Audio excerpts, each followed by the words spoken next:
ప్రతి చిన్న విషయానికి మీరు మీ ఇంట్లో వాళ్ళను ముఖ్యంగా సూపర్ అంటూ ఉండండి, చాలా బాగా చేసావు అని అంటుండండి, నీ డ్రెస్ బాగుంది అంటుండండి, ఈరోజు చాలా అందంగా కనపడుతున్నావు అని చెప్పండి. మీ ఇంట్లో వాళ్ళకి, వేరే వాళ్ళకి చెప్పకండి దయచేసి. అర్థము అపార్థము జరిగి లేనిపోయిన తంట అవుద్ది. కాబట్టి అప్రిషియేషన్ అనేది చాలా పొగడడం అనేది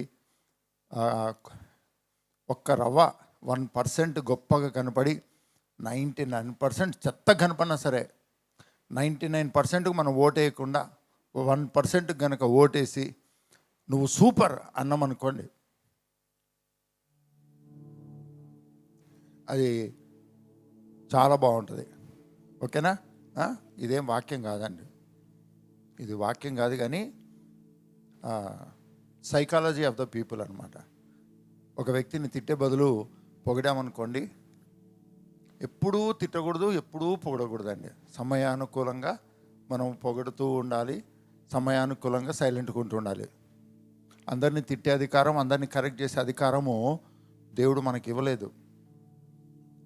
కాబట్టి జాగ్రత్తగా మనము సాధ్యమైనంత వరకు సమస్త జనులతో సమాధానము కలిగి ఉండండి అని బైబిల్ చెప్తుంది. కాబట్టి ఇది దేవుని వాక్యం. సాధ్యమైనంత వరకు సమస్త జనులతో ఏం కలిగి ఉండాలి? సమాధానము కలిగి ఉండాలని దేవుని వాక్యం చెప్తుంది.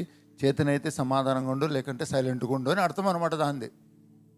చేతనైతే సమాధానంగా ఉండు, లేకపోతే సైలెంట్గా ఉండు, అనవసరమైన గొడవలకు దిగొద్దు, డిబేట్లకు దిగొద్దు.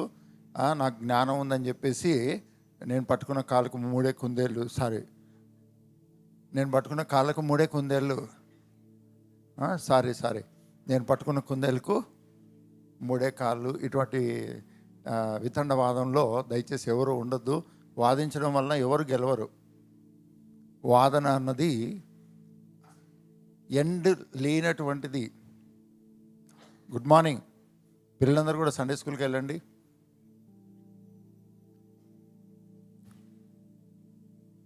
ఎవరైతే 10th క్లాస్ లోపల ఉన్నారో వాళ్ళే వెళ్ళండి.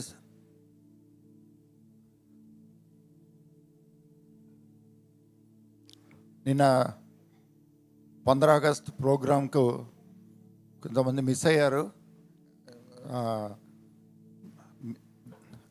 నేను కూడా అర్థం చేసుకోగలను.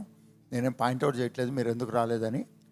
ఎందుకంటే మీ ఆఫీసులలో లేకపోతే డిఫరెంట్ థింగ్స్ ఉండుంటాయి, అందుకని రాలేకపోయారు. దాని గురించి అని కాదు, కానీ పిల్లలు మాత్రం చాలా చక్కగా మరి వారి యొక్క దేశభక్తి, దేవుని పట్ల వాళ్ళకి ఉన్నటువంటి భక్తిని చక్కగా చూపించగలిగారు. దాన్ని బట్టి ప్రభుకు కోట్లాది వందనాలు, స్తోత్రం.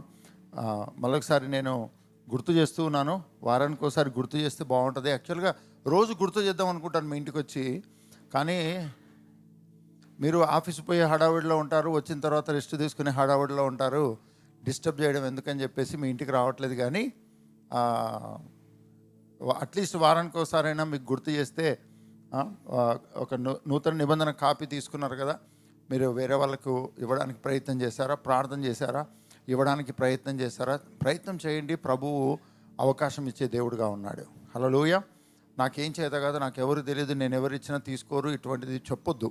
ఎందుకంటే నిజంగా ఇది నువ్వు చేయలేవు, ఇది ఇంపాసిబుల్. ఈ భూమి మీద ఏ చెత్త బుక్నైనా సరే నువ్వు 100 మందికి డిస్ట్రిబ్యూట్ చేయొచ్చు, కానీ ఒక బైబిల్ను నువ్వు ఎవరికైనా ఇవ్వాలనుకుంటే అది అసాధ్యం. మీ సొంత శక్తితో మీరు బైబిల్ ఇవ్వడానికి ప్రయత్నం చేయండి, ఇది ఇంతలా వాచిపోద్ది, అవదండి.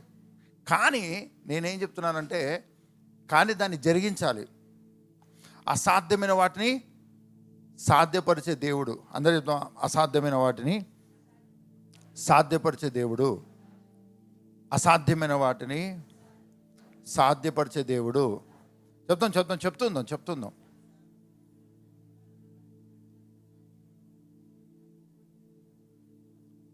అసాధ్యమైన వాటిని సాధ్యపరిచే దేవుడు. ఈ బైబిల్ను చదవడము, ఈ బైబిల్ ఉన్న మాటలు అవకాశం తీసుకొని చెప్పడము, ఈ బైబిల్ను ఎవరికి నీడుందో వాళ్ళకి ఇవ్వడము ఇది అసాధ్యం. కానీ అసాధ్యమైన వాటిని దేవుడు ఏం చేసే దేవుడు అని పలుకుతున్నాం మనం ఈ ఉదయకాల దినమున.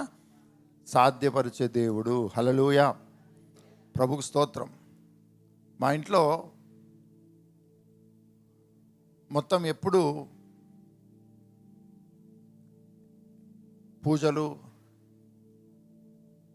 శనివారము, కార్తీక మాసాలు ఇటువంటివన్నీ ఉండేవండి. అంటే మా ఇంట్లోకి ఎవరైనా వస్తే ఇలా చెప్పొచ్చు, వీళ్ళు క్రైస్తవులు కాదని ఇలా చెప్పొచ్చండి. కానీ ఎక్కడో ఎవరో ఎప్పుడో ఇచ్చారండి ఒక బుక్, యేసుక్రీస్తుకు సంబంధించిన ఒక బుక్. అది ఎప్పుడు చూసేవాళ్ళం అంటే దసరా వచ్చినప్పుడు ఇల్లంతా సున్నం కొట్టేవాళ్ళం అండి. అప్పుడు అన్నీ సర్దుతాం అన్నమాట. సర్దుతే ఒక ఎర్ర బుక్ కనపడుతుందండి. అరే అరే అరే అరే ఇది యేసుప్రభువుకు సంబంధించిన బుక్ అని చెప్పేసి జాగ్రత్తగా పెట్టి మొత్తం అంతా సున్నం కొట్టి అంత బూజు దులిపి అన్నీ చేసేవాళ్ళం. మళ్ళీ తీసుకెళ్ళి లోపల పెట్టేవాళ్ళం. ఎవరం చదివేవాళ్ళం కాదు. ఒకరోజు వచ్చిందండి, తోసివేసిన రాయి మూలకు తలరాయి ఆయన అన్నట్టుగా అక్కడ ఎక్కడో మూలన ఎవరు పట్టించుకున్నట్లుగా ఉన్నటువంటి బుక్ ఇయర్స్ జరిగింది. ఇయర్స్, సంవత్సరాలు జరిగాయి. నేను నా చిన్నతనం నుంచి చూస్తూ ఉన్నాను.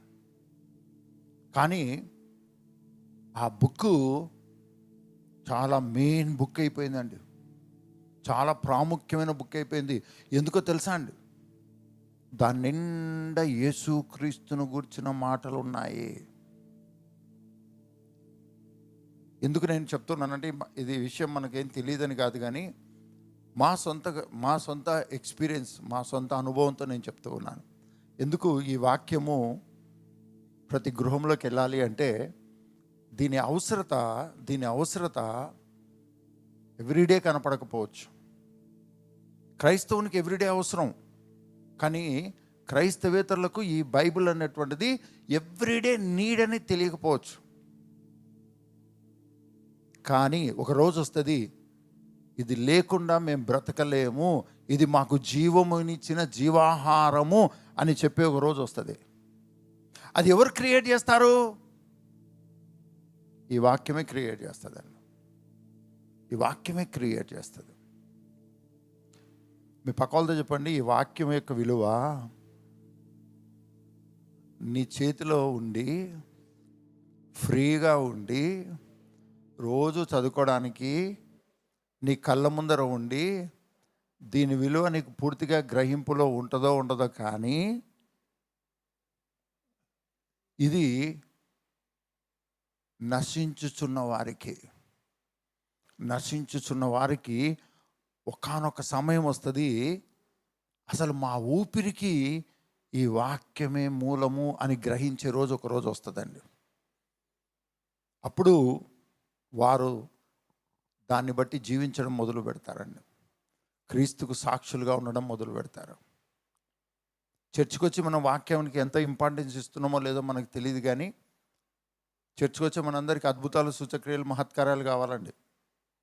లోకంలో వాళ్ళకు కూడా అద్భుతాలు, సూచక్రియలు, మహత్కార్యాలు కావాలండి. పవర్ అన్నాం అనుకోండి, అక్కడ 10 మంది ఉంటారండి. పవర్ అనేసరికి 10 మంది ఉంటారండి. పవర్ లేదనుకోండి, ఒక్కరు కూడా ఉండరు. ఎందుకంటే లోకమంతా పవర్ వెంటబడుతుందండి.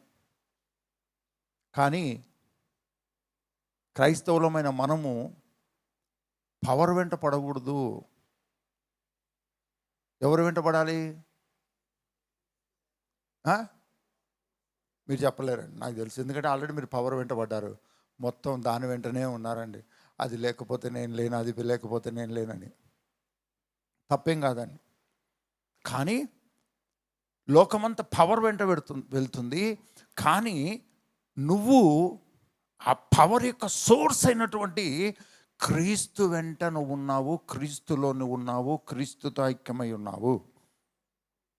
నువ్వు పవర్ వెంటబడితే ఆ పవర్ యొక్క విలువ నీకు అర్థం కాకపోవచ్చు, కానీ ఆ పవర్ యొక్క సోర్స్, ఆ క్రీస్తు అనే సోర్స్ నీకు అర్థమవుతే పవర్ అనేటువంటిది ఆటోమేటిక్, అథారిటీ అనేది ఆటోమేటిక్. హల్లెలూయా. ప్రభుకు స్తోత్రం, ప్రభుకు మహిమ కలుగును గాక. మనం నేటి దినం ఏం చూసాము? ఫ్రీడమ్. మరొకసారి చెప్తాం అందరం, ఫ్రీడమ్, స్వాతంత్రము.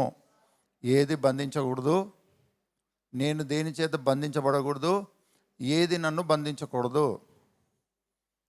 మరొకసారి చెప్దాం, ఏది నన్ను బంధించకూడదు, నేను దేని చేత బంధింపబడకూడదు, అది స్వాతంత్రము.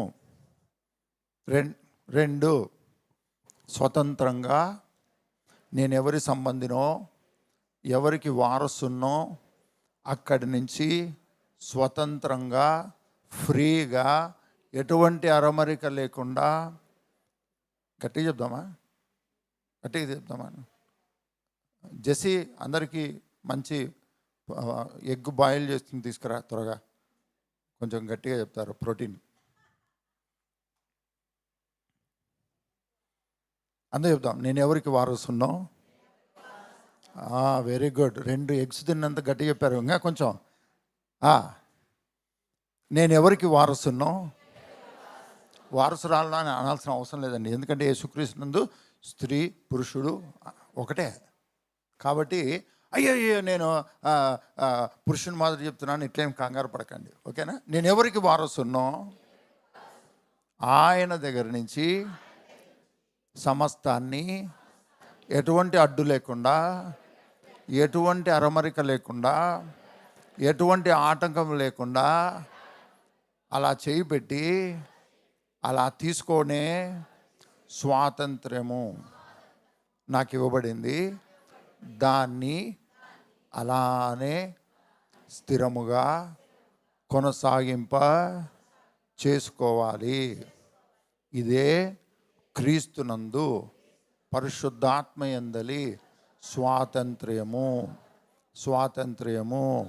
ఈ దేశంలో ఉన్న, ఇది మీరు రిపీట్ చేయవలసిన పని లేదు, నేను చెప్తాను. ఈ దేశంలో ఉన్న క్రైస్తవునిగా, ఈ దేశంలో ఉన్న క్రైస్తవ కుటుంబముగా నీవు ఈ 3 స్టెప్స్, నువ్వు ఎవరి చేత బంధించబడకూడదు, ఏ బంధకాలకుండా నీ అంతకు నువ్వు వెళ్ళకూడదు, ఏది నిన్ను బంధించకూడదు, నువ్వు నీ అంతకు నువ్వు బంధకాల గుండా వెళ్ళకూడదు. ఇది ప్రిన్సిపల్ అండి.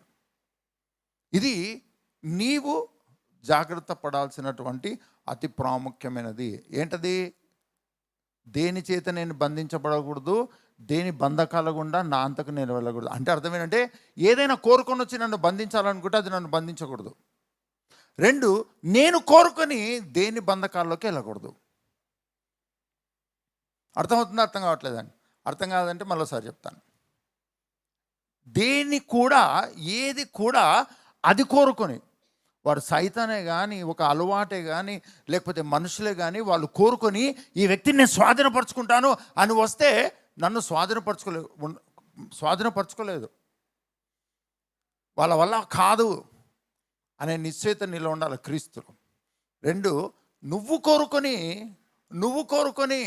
అపవాది సంబంధమైన దాంట్లోకి వెళ్ళకూడదు. ఏ మనుషులకు నువ్వు కోరుకొని బానిస అవ్వకూడదు. ఏ అలవాట్లకు నువ్వు బానిస అవ్వకూడదు. ఎదుటిది కోరుకొని నీ మీద పనిచేయడానికి వీల్లేదు.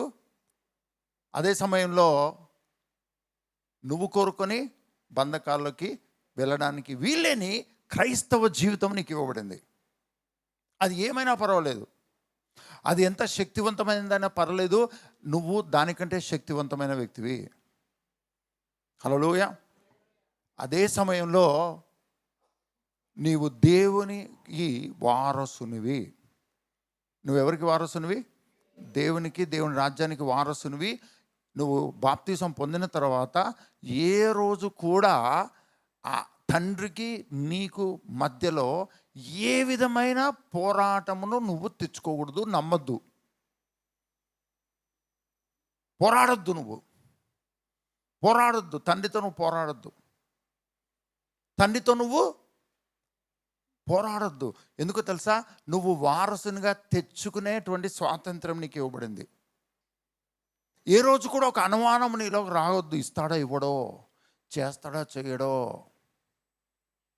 ఒకవేళ ఏదైనా డౌట్ వస్తే ఆయన యొద్దకు వెళ్ళి విచారణ చేసుకో, వాక్యం చదివి సెటిల్ చేసుకో తప్ప నీవు ఆయన ఇవ్వడలే అని డిసైడ్ చేయొద్దు. దేవుడిని డిసైడ్ చేయొద్దు. ఎందుకో తెలుసా? ఆయన దేవుడిగా ఉండేదానికంటే నీకు తండ్రిగా ఉన్నాడు. ఆయన నీకు ఇవ్వడానికి ఒక లైన్ క్లియర్ చేసేసాడండి. ఆయన నీకు సమస్తం ఇవ్వడానికి లైన్ క్లియర్ చేసుకున్నాడు. ఎవరో నీ కొరకు ప్రార్థన చేస్తారు, ఎవరో నీ కొరకు ఏదో చేస్తారు అని పొరపాటున కూడా డిపెండ్ అవ్వద్దు. ఇండిపెండెంట్గా ఉన్నావు నువ్వు క్రైస్తవునిగా. నిన్న ఏం జరుపుకున్నావు? అయిపోయిందండి. 16th అయిపోయిందండి. అవుట్. 15 ఆగస్టు అయిపోయిందండి. ఈరోజు ఏంటి? 15 తర్వాత ఏమొస్తుందండి? 16 ఆగస్టు అండి. ఇది 16 ఆగస్టు వచ్చేసరికి 15 ఆగస్టు ఏమైపోయింది?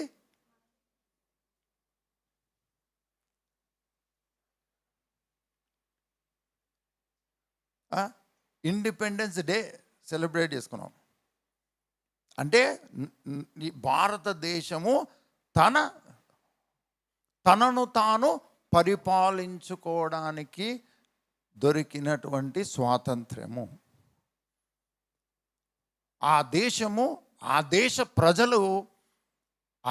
ప్రజల యొక్క బాగు కొరకు తనను తాను పరిపాలించుకోవడానికి దొరికినటువంటి ఒక మంచి అవకాశము. ఎవరో రూల్ పాస్ చేస్తే, ఏ దేశమో ఏ రాజ్యమో రూల్ పాస్ చేస్తే ఆ రూల్ను తల వంచుకొని పాటించేటువంటి స్థితిలో నుంచి తనకు తానే పరిపాలన చేసుకునేటువంటి, తనకు తానే జీవించేటువంటి స్థితిలోకి వచ్చినటువంటి సందర్భం. ఈరోజు నీ క్రైస్తవ జీవితంలో కూడా నీవు బానిసత్వంలో నుంచి బయటికి వచ్చావు. హెబ్రీయులకు రాసిన పత్రిక 2వ అధ్యాయం 14వ వచనం చూద్దాం.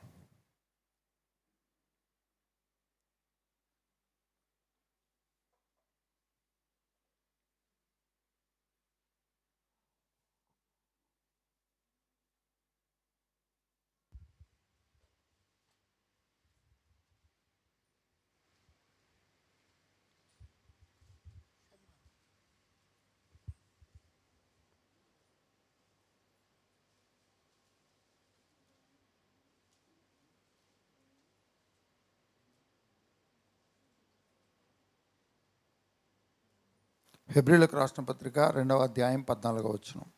కాబట్టి ఆ పిల్లలు రక్తమాంసములు గలవారైనందున ఆ ప్రకారమే మరణము యొక్క బలము గలవానిని, అనగా అపవాదిని, మరణము ద్వారా నశింపచేయుటకును, జీవితకాలమంతయు మరణ భయము చేత దాస్యమునకు లోబడిన వారిని విడిపించుటకును ఆయన కూడా రక్తమాంసములలో పాలివాడాయను. మరోసారి చదవండి. 2:14 హెబ్రీయులకు రాసిన పత్రిక. కాబట్టి ఆ పిల్లలు రక్తమాంసములు గలవారైనందున ఆ ప్రకారమే మరణము యొక్క బలము గలవానిని, అనగా అపవాదిని, మరణము ద్వారా నశింపజేయుటకును, జీవిత కాలమంతయు మరణ భయము చేత దాస్యమునకు లోబడిన వారిని విడిపించుటకును ఆయన కూడా రక్తమాంసములలో పాలివాడాయను. హల్లెలూయా. అయితే యేసుక్రీస్తు మరణము అన్న బానిసత్వములో ఉన్నటువంటి వ్యక్తి, నిత్య మరణము అన్న బానిసత్వములో ఉన్నటువంటి వ్యక్తులను, ఆ పిల్లలను విమోచించుటకు ఆయన రక్తమాంసములలో పాలిభాగస్తుడు ఆయను. అంటే అర్థం ఏంటంటే ఒక శరీరంలో ఉన్నటువంటి వ్యక్తి, పలాని బ్లడ్ గ్రూప్ కలిగినటువంటి వ్యక్తి, శరీరంలో ఉన్నటువంటి ఒక వ్యక్తిని మరణము బంధించి ఉంచితే, అందరూ చెప్తాం, మరణం బంధించి ఉంచితే, మరణము యొక్క బానిసత్వంలో ఉంటే, పుట్టినప్పటి నుంచి మరణము నిర్జీవము అన్న బానిసత్వంలో నుంచి ఆ వ్యక్తిని విమోచించడానికి యేసుక్రీస్తు కూడా రక్త మాంసములలో ఈ భూమికి వచ్చాడు. అందరు చెప్దాం మరణము. అందరు చెప్దాం మరణము. ఒకసారి మనము ఆది కాండంలోకి వెళ్దాం. ఆది కాండము 2వ అధ్యాయము. ఆది కాండము 2వ అధ్యాయము 15వ వచనం నుండి చూద్దాం. ఆది కాండము 2వ అధ్యాయము 15వ వచనం.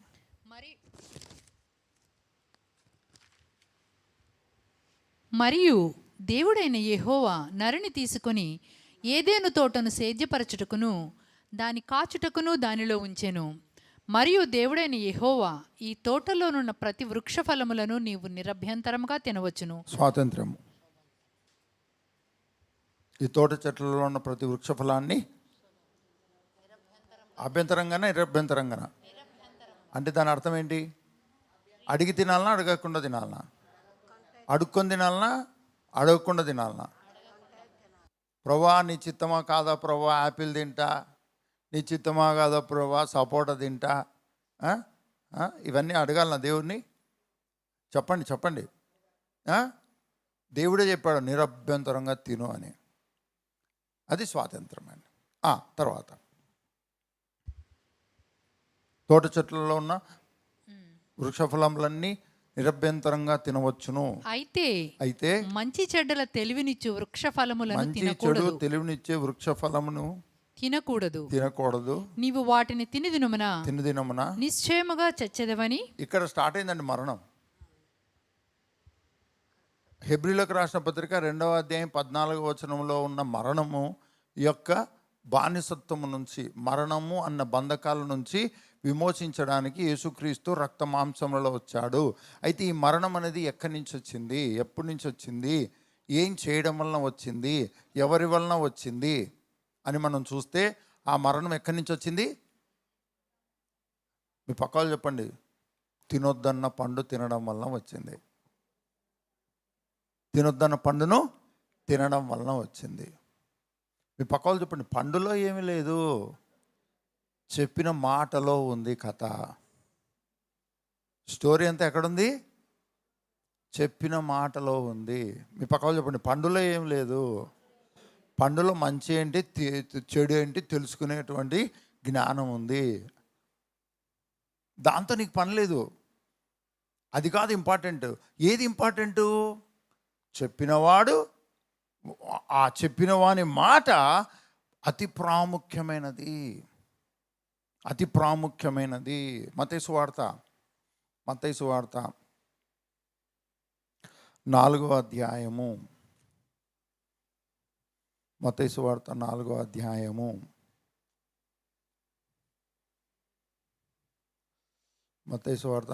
అధ్యాయము 4వ అధ్యాయం తీసిన తర్వాత మీ పక్క వాళ్ళని చూసి, హే మత్తయి సువార్త ఉంది నీ బైబిల్లో అనండి ఒక మాట అనండి ఒకసారి.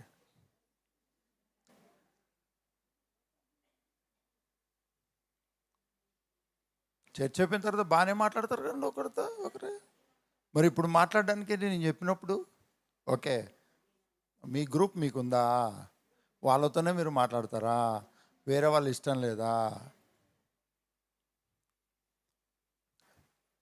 చర్చిలో ఉన్న గ్రూప్ రాజకీయాలు ప్రపంచంలో ఎక్కడ ఉండవండి అసలు. ఓకే, ఆ టాపిక్ మనకి ఎందుకులే కానీ,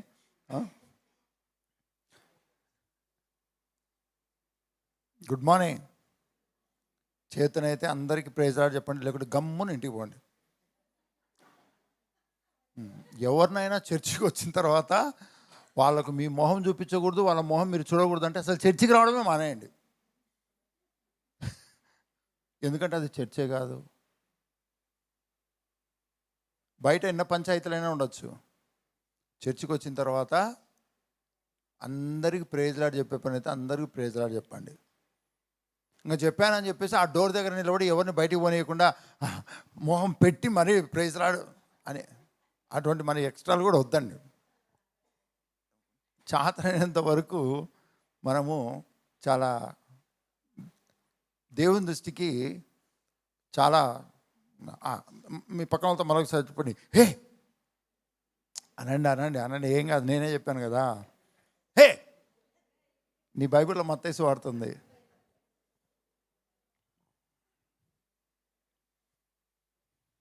బైబిల్లో ఏముంటుందంటే మీరు ఒకరి విశ్వాసం చేత ఒకరిని బలపరచుకోండి. ఓకే, మత్తయి సువార్త 4వ అధ్యాయము 3వ వచనం చూద్దాం. ఆ శోధకుడు ఎందుకు ఈ వచనం చదువుతున్నాం? ఎందుకు ఈ వచనం చదువుతున్నాం అంటే ఇక్కడ పండు అన్నది ఇంపార్టెంట్ కాదండి. ఏది ఇంపార్టెంట్? ఆ పండు వెనక దేవుని మాట ఏముందో అది ఇంపార్టెంట్. ఆ పండుని ఏం చేయమన్నాడు అని చెప్పిన దేవుడు, ఆ పండుని ఏం చేయమన్నాడు అని చెప్పిన మాట అది ఇంపార్టెంట్. ఇది తినకూడదు, ఇది తినాలి, ఇది చేయకూడదు, ఇది చెయ్యాలి అన్నది నువ్వు డిసైడ్ చేయడం కాదు. నీకు చెప్పిన ప్రభువు ఆయన మాట నీ జీవితంలో అతి ప్రాముఖ్యంగా ఉండాలి. దేవుని మాట నీకు అతి ప్రాముఖ్యంగా ఉండాలి. ఇక్కడ పండు తినకపోవడం పెద్ద విషయం కాదండి. పండు తినకపోవడం పెద్ద విషయం కాదు. కానీ ఎవరైతే ఆ పండు గురించి మాట్లాడారో ఆయన ఆ పండుని ఏం చేయమన్నాడో అది ఆ ప్రకారం కరెక్ట్గా చేసుకుంటూ పోవాలి. దేవునికి ఉన్నటువంటి తీవ్రత, తపన ఏంటంటే ఆయన నీతో మాట్లాడడానికి తపన కలిగి ఉన్నాడు. ఆయన నీకు హెచ్చరిక చేయడానికి సిద్ధంగా ఉన్నాడు. ఆయన నీతో ప్రేమగా మాట్లాడడానికి సిద్ధంగా ఉన్నాడు. ఆయన నిన్ను బలవంతునిగా చేయడానికి సిద్ధంగా ఉన్నాడు. అయితే ఆయన సన్నిధికి, ఆయన మాటకు నువ్వు శ్రద్ధ కలిగి ఉండాలి. అది వినడం నేర్చుకోవాలి, గ్రహించుకోవడం నేర్చుకోవాలి. ఇది నీ క్రైస్తవ జీవితంలో ఫండమెంటల్ రూల్. అది రూల్. ఏ కష్టం ఉన్నా, ఏ శ్రమ ఉన్నా, ఏ శోధన ఉన్నా, ఏ ఇబ్బంది ఉన్నా ఆయన సన్నిధి, ఆయన మాట నీకు అతి ప్రాముఖ్యమైనదిగా ఉండాలి, తీవ్రంగా ఉండాలి. ఇప్పుడు చూద్దాం 4వ అధ్యాయం 3వ వచనం. మత్తయి సువార్త 4వ అధ్యాయం 3వ వచనం. ఆ శోధకుడు ఆయన యొద్దకు వచ్చి, నీవు దేవుని కుమారుడవైతే ఈ రాళ్ళు రొట్టెలగునట్లు ఆజ్ఞాపించమనెను. అందుకాయన, మనుష్యుడు రొట్టె వలన మాత్రము కాదు గాని దేవుని నోట నుండి వచ్చి ప్రతి మాట వలనను జీవించునని వ్రాయబడి ఉన్నదనెను. మీ పక్కన వాళ్ళతో చెప్పండి, నువ్వు జీవించాలంటే, నువ్వు నిత్యము జీవించాలంటే, నీ జీవంలో సైతం జీవించాలంటే నువ్వు ఆయన మాట వింటూ ఉండాలి. ఆయన సన్నిధిని, ఆయన మాటను నువ్వు చాలా క్లోజ్గా, చాలా ఆ ఫెలోషిప్లో నీ వ్యక్తిగతంగా ఉండాలి. ఆయన వాక్యముతో ఫెలోషిప్లో ఉండాలి. ఇది గనక నీవు నేర్చుకోకపోతే, ఇది నేర్చుకునే శిష్యునిగా నువ్వు ఉండకపోతే, దీని కొరకు నిన్ను నువ్వు ట్రైనప్ చేసుకోకపోతే నెక్స్ట్ ఏముంది? యేసయ్య ఎప్పుడు చెప్పాడు ఈ మాట? 4వ అధ్యాయం 3వ వచనం మరొకసారి చూద్దాం. ఆ శోధకుడు ఆయన యొద్దకు వచ్చి, బాగా గమనించండి, ఆయన శోధకుడు ఆయన యొద్దకు వచ్చిన తర్వాత ఈ మాట చెప్పాడు. ఆ శోధకుడు ఆయన యొద్దకు వచ్చిన తర్వాత ఈ మాట చెప్పాడు. ముందే చెప్పాడా? తర్వాత చెప్పాడా? ఆ శోధకుడు వచ్చిన తర్వాత చెప్పాడా? ఆ శోధకుడు రాకముందే చెప్పాడా? వచ్చిన తర్వాత ఏం చెప్పాడు?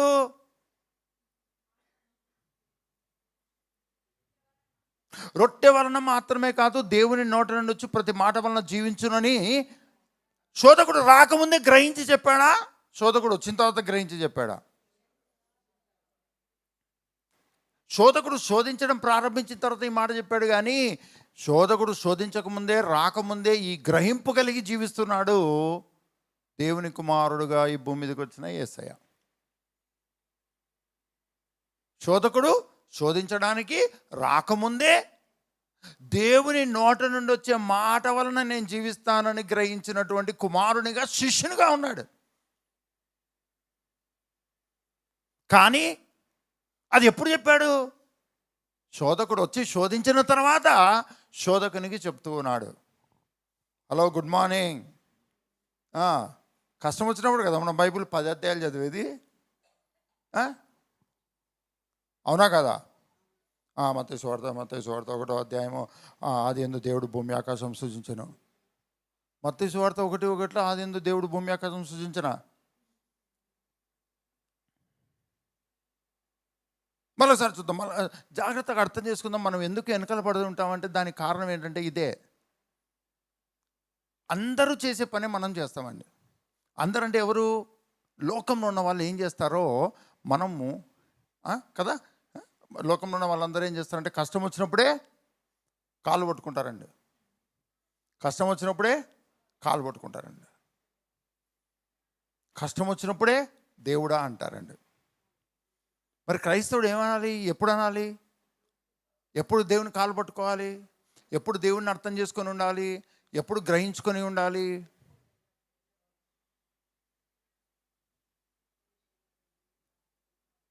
అసలు క్రైస్తవుడికి దేవునికి కష్టాలతో సంబంధమా, లేకపోతే క్రైస్తవుడికి దేవునికి ఉన్న సంబంధము కష్టాలకు సుఖానికి సంబంధం లేకుండా అదొక ప్రత్యేకమైన బంధంగా ఉందా? ఈ నిశ్చయత, ఈ ట్రైనింగ్ అనేది నీవు నీ మైండ్కు, నీ బాడీకి, నీ ఆలోచనలకు, నీ తలంపులకు కనుక నేర్పించగలిగితే నువ్వు సూపర్ హీరోగా ఉంటావు. ఈ భూమి మీద నాయకునిగా ఉంటావు. అనేకులు నీ వెంట చర్చికి వస్తారండి. అనేకులు నువ్వు అలా తీసుకొని రాగలుగుతావు. ఎందుకో తెలుసా? నువ్వు ఎక్కడికి పోతే వాళ్ళు, నువ్వు సినిమాకి పోయినావు అనుకోండి, వాళ్ళు సినిమాకి వస్తారు. నువ్వు ఒక ఫంక్షన్ పోయినావు అనుకోండి, నీతో పాటు వాళ్ళు వస్తారు. ఈరోజు ఎక్కడికి పోతున్నావు బ్రదర్ అంటే, ఈరోజు నాకు చాలా పని ఉందంటే, నీ పనే నా పని. ఎవరన్నారు ఈ మాట? నీ దేవుడే నా దేవుడు, నీ జనమే నా జనము. ఎవరన్నారు? రూతు ఎవరితో అనింది? మీ పక్క వాళ్ళు చెప్పండి. అత్తతో అనింది. పేరు ఇంపార్టెంట్ కాదు, రిలేషన్షిప్ ఇంపార్టెంట్. అత్తలారా, మీరు ఎక్కడ తిరిగితే మీ కోడలు అక్కడే తిరుగుతుంది.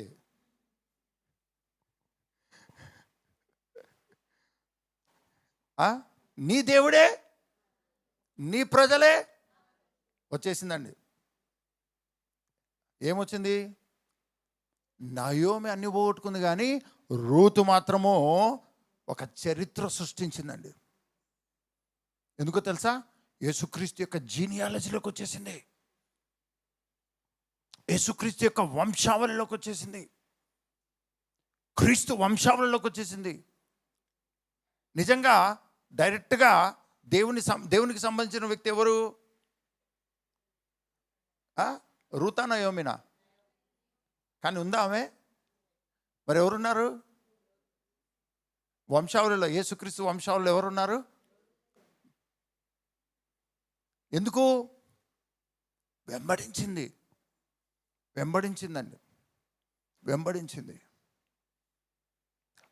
ఆ రోజుల్లో ఉన్న దేవుని నియమము ప్రకారము తన జీవితాన్ని లీడ్ చేసిందండి.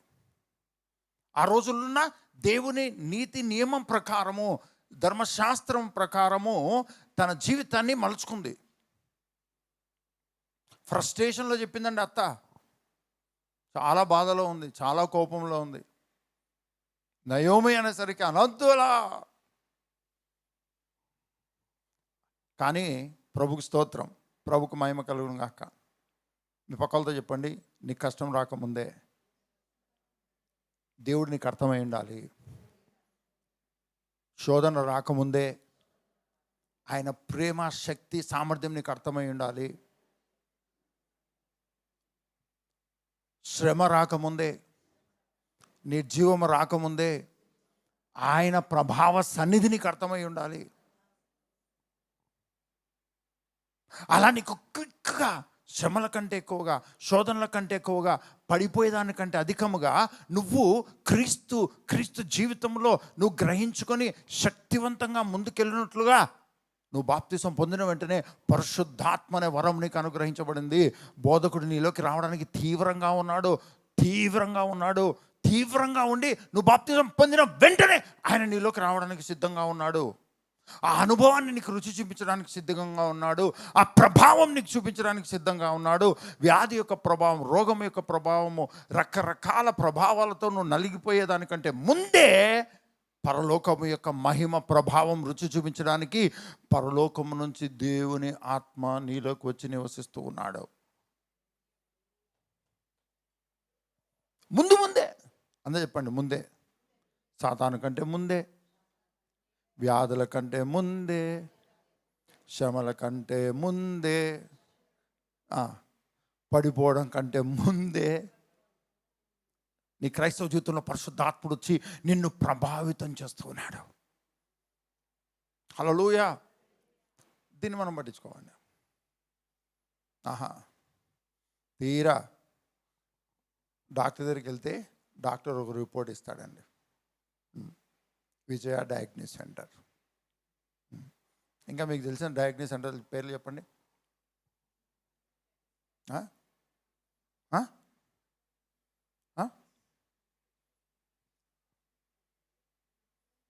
అపోలో, అపోలో, ఇంకా కదా రిపోర్ట్ ఇస్తారండి. రిపోర్ట్ ఇచ్చిన తర్వాత ఆ రిపోర్ట్ చూసుకొని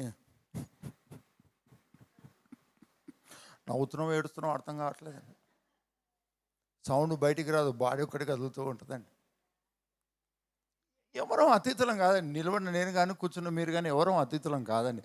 కానీ నీ క్రైస్తవ జీవితంలో ఎంత క్విక్గా నువ్వు వ్యాధులు, రోగాలు, శ్రమలు, కష్టాలు, ఇబ్బందులు వీటి ప్రభావం నువ్వు రుచి చూసేదానికంటే ముందే పరిశుద్ధాత్మ ప్రభావం నీలో నిలిచి ఉంది. ఆయన ఎప్పటికప్పుడు ప్రభావం, ఎప్పటికప్పుడు శక్తి, ఎప్పటికప్పుడు అనాయింటెడ్ లైఫ్ను నీకు రుచి చూపించడానికి, నీ శరీరానికి, నీ తలంపులకు, నీ ఆలోచనలకు రుచి చూపించడానికి ఆయన ఎప్పటికప్పుడు రెడీగా ఉన్నాడు. మరోసారి చూద్దాం. మత్తయి సువార్త 4:3 నుండి. ఆ శోధకుడు ఆయన యొద్దకు వచ్చి, నీవు దేవుని కుమారుడవైతే ఈ రాళ్ళు రొట్టెలగునట్లు ఆజ్ఞాపించమనెను. అందుకు ఆయన, మనుష్యుడు రొట్టె వలన మాత్రము కాదు గాని దేవుని నోట నుండి వచ్చు ప్రతి మాట వలనను జీవించునని వ్రాయబడి ఉన్నదని. ఇక్కడ యేసయ్య చదువుకున్నాడు కాబట్టి, నేర్చుకున్నాడు కాబట్టి, ఈ జ్ఞానం ఉంది కాబట్టి చెప్పాడు. ఒకవేళ నేర్చుకోకపోయింటే, ఆ ప్రభావము అనుభవించకుంటే, అది తెలియకుంటే ఏవి జరిగేది ఒక్కసారి ఆలోచిద్దామండి. అపవాది ఏమన్నాడు? మళ్ళీసారి చూద్దామండి. కాపీ కొడదామండి. ఇప్పుడేమి ఎగ్జామ్ కాదు కదండి. చూసి కరెక్ట్గా చెప్దాం. మళ్ళొకసారి మత్తయి సువార్త 4:3. నీవు దేవుని కుమారుడు అయితే ఈ రాళ్ళు రొట్టెలగునట్లు ఆజ్ఞాపించు అన్నాడండి. ఒకవేళ యేసయ్యకు గనక కుమారునిగా నేర్చుకోవాల్సింది తండ్రి గురించి నేర్చుకోలేదు అనుకుందాం. ఏం నేర్చుకోలేదు? దేవుని నోట నుండి వచ్చు ప్రతి మాట వలన జీవించును అనేది కనుక నేర్చుకోలేదు అనుకుందాం. గ్రహించలేదు అనుకుందాం. ఏం చేసేవాడు యేసయ్య? మీ పక్క వాళ్ళు చెప్పండి, ఆజ్ఞాపించేవాడా కదా? ఆజ్ఞాపించితే ఏమవు?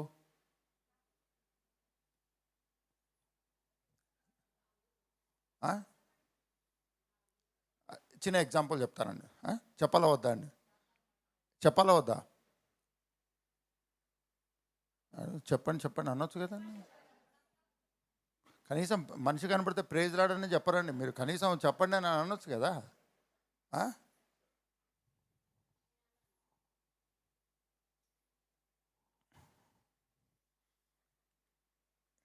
పాస్ గారు ఏదో కడుపులో పెట్టుకొని మనసులో పెట్టుకొని అక్కస బయటపడుతున్నాడు. నిజమే, అవును. మా జీవితంలో ఏం జరుగుతుందని తెలుసుకోవడానికి రెడీగా ఉన్నారు, కానీ పాపం పాస్టర్ జీవితంలో ఏం జరుగుతుందని తెలుసుకోవడానికి ఒక్కరికైనా ఆసక్తి ఉందండి? అసలు దేవుణ్ణి లెక్క చేయం. పాస్టర్ ఎంత అండి మనకి? అసలు దేవుడు, దేవుని సన్నిధి, దేవుని కార్యాలు, దేవుని శక్తి, దేవుని ప్రభావాన్ని అట్లా తీసి అక్కడ పక్కన పడేసాం. పాస్టర్ వద్దులేండి, అది వేరే టాపిక్. దాని గురించి ఎందుకు. కానీ మీకు కాదు చెప్పింది. ఎవరికో లైవ్లో ఉన్న వాళ్ళకి కూడా కాదండి, ఎవరికో. ఒకవేళ శోధకుడు వచ్చి ఈ రాళ్ళను రొట్టెలు అవునట్లుగా ఆజ్ఞాపించు, నువ్వు దేవుని కుమారునివైతే అని చెప్పక ముందే ఆ దేవుని కుమారుడైన యేసయ్యకు మనుషుడు రొట్టె వలన మాత్రమే జీవిస్తాడు ఈ భూమి మీద, కానీ దేవుని కుమారుడు రొట్టె వలన మాత్రమే కాదు, దేవుని నోట నుండి వచ్చు ప్రతి మాట వలన జీవిస్తాడు అన్న అనుభవము, అన్న ప్రభావము గ్రహించిన వ్యక్తిగా లేకపోయింటే,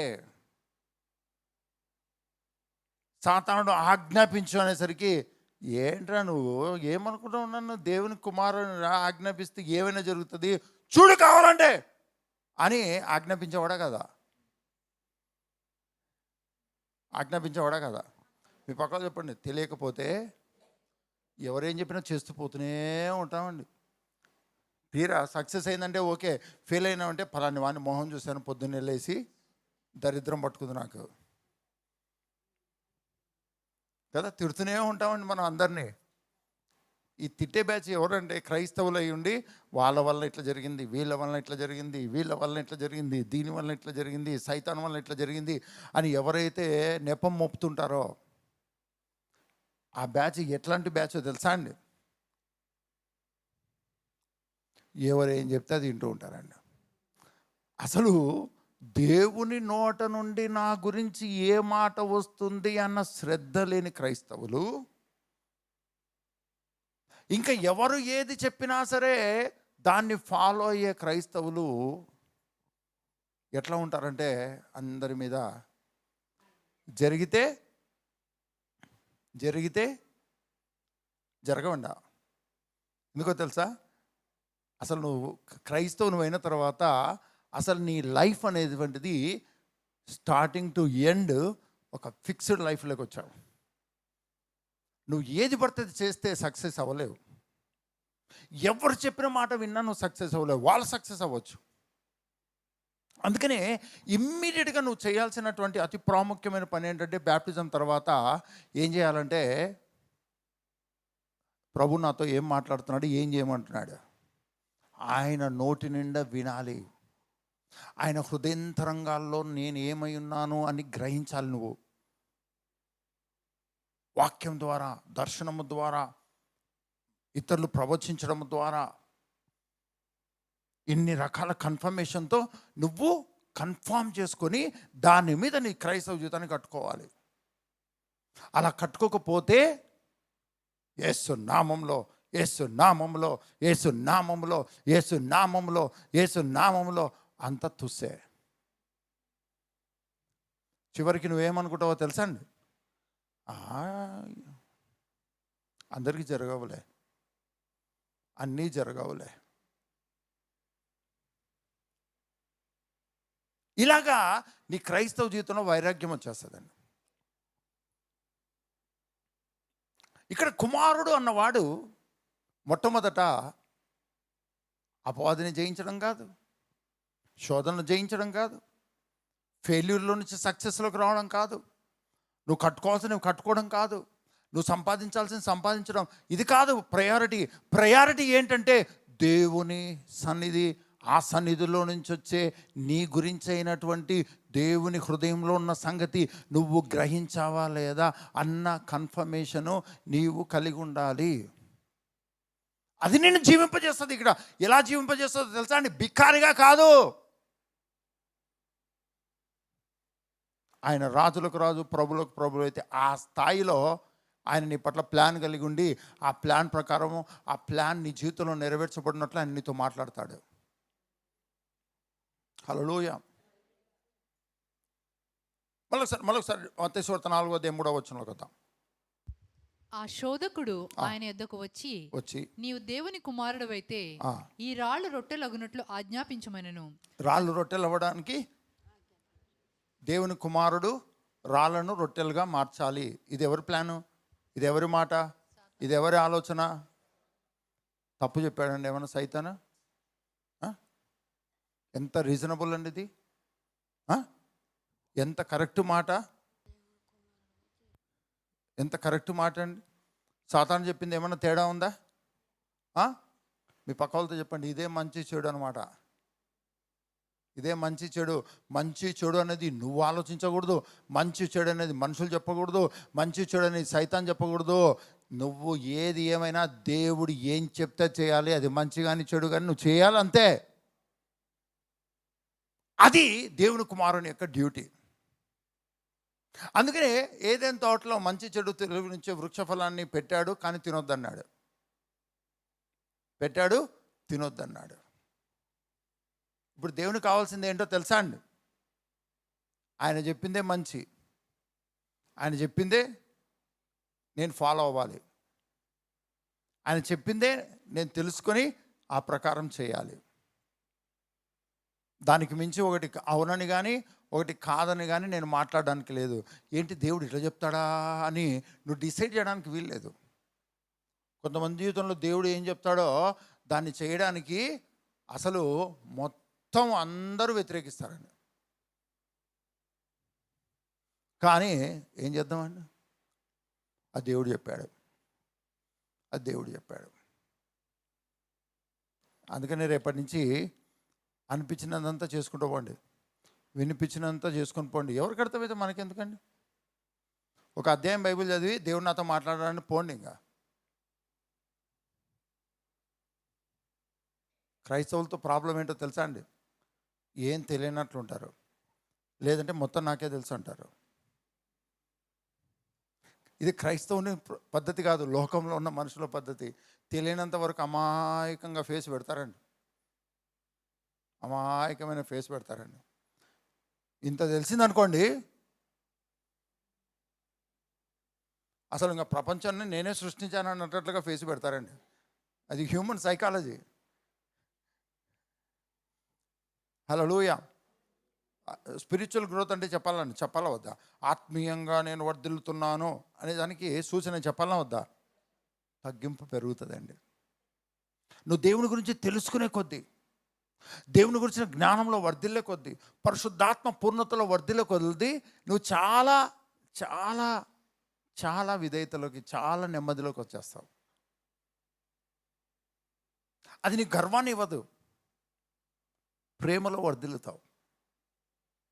ఆయన ఏ క్యారెక్టర్ కలిగి ఉన్నాడో ఆ క్యారెక్టర్లో వర్ధిల్లుతావు, క్షమించడంలో వర్ధిల్లుతావు. దేవుని గుణగణాల్లోకి నువ్వు జీవించడం ప్రారంభిస్తావు, దేవుని గురించి తెలుసుకునే కొద్దీ, గ్రహించుకునే కొద్దీ. ఒకవేళ దానికి విరుద్ధంగా ఎక్కడైనా మాట్లాడినా, ఏదైనా ప్రవర్తన కలిగి ఉన్నా ఇమ్మీడియట్గా నీలో ఒక కన్విక్షన్ వస్తుంది. అయ్యో నేను తప్పు చేస్తున్నాను, ఇలా కాదు నేను ఉండాల్సింది, ఇలా కాదు నేను మాట్లాడాల్సింది, ఇలా కాదు నేను ప్రవర్తించాల్సింది, ఇలా కాదు, ఇలా కాదు, ఇలా కాదు అని ఎందుకు అనిపిస్తుంది నాకు అంటే, నువ్వు తెలుసుకున్న దానికి నువ్వు ప్రవర్తించే దానికి ఎక్కడ సంబంధం లేకపోతే, ఆ విధంగా యాక్షన్స్ కనుక ఉంటే ఇమ్మీడియట్గా నీ యాక్షన్కు రియాక్షన్ లోపల వేరే విధంగా వస్తుంది. అది ఎప్పుడు సాధ్యమవుతుందంటే when you are growing spiritually. నువ్వు ఆత్మీయంగా వర్ధిల్లేటప్పుడు మాత్రమే అది జరుగుతుంది. చాలాసార్లు మనము పాయింట్అవుట్ చేస్తాం, చాలామందిని మనం చూసి అంత దొంగ భక్తి వీళ్ళది, ఏదో మంచి వ్యక్తి అనుకున్నాం కానీ అంత దొంగ, అంత మోసము అని అంటూ ఉంటాం. ఎప్పుడో ఒకసారి అట్లా అన్నీ మనమే పడతామండి, మనమే పడతాం. ఎందుకో తెలుసా అండి? ఎదుటి వాళ్ళలో ఉన్న లోపము అది వారికి దేవునికి సంబంధించినది. దాన్ని మనం పాయింట్అవుట్ చేయడం మొదలు పెడితే మనము ఆ బలహీనతలోకి వచ్చేస్తాం. ఈరోజు కాకపోతే రేపు, రేపు కాకపోతే ఎల్లుండి పడి తీడతాం ఖచ్చితంగా. ఎందుకంటే మన దృష్టి పడిపోవడం దాని మీద ఉంది.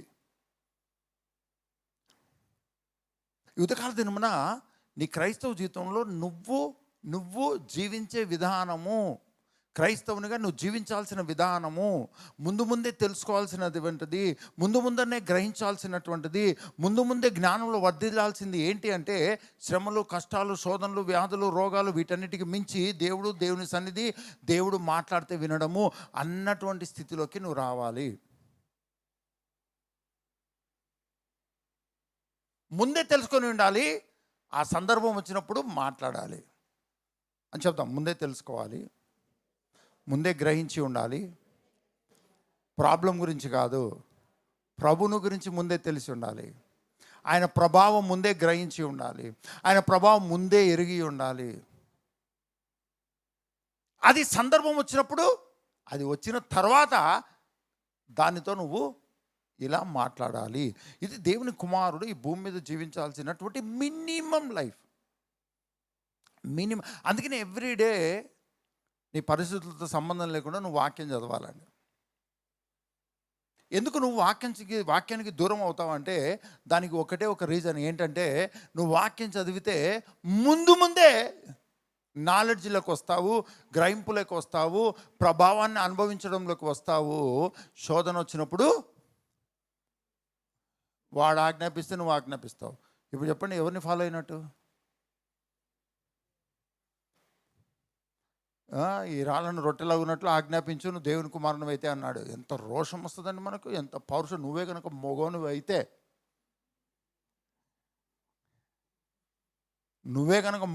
ఈ చీమను చంపు అన్నారు అనుకోండి, సైతాను ఏం చేస్తామండి మనం? ఏంటి చీమ డిసైడ్ చేస్తాను, నేను తొక్కమా? ఇప్పుడు చెప్పండి, చీమను చంపడము, చీమను తొక్కడము కాదు ఇంపార్టెంటు. నువ్వు ఎవరి మాట విని దాన్ని నెరవేర్చావు, అది భూమి మీద ఇంపార్టెంట్.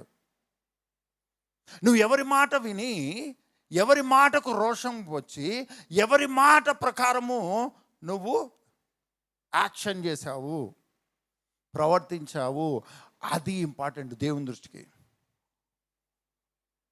మంచి చెడు తెలివినిచ్చే వృక్ష ఫలాన్ని తినడము, ఈ తోట చెట్ల ఫలంలో దేన్నైనా తినొద్దని దేవుడు చెప్పానా?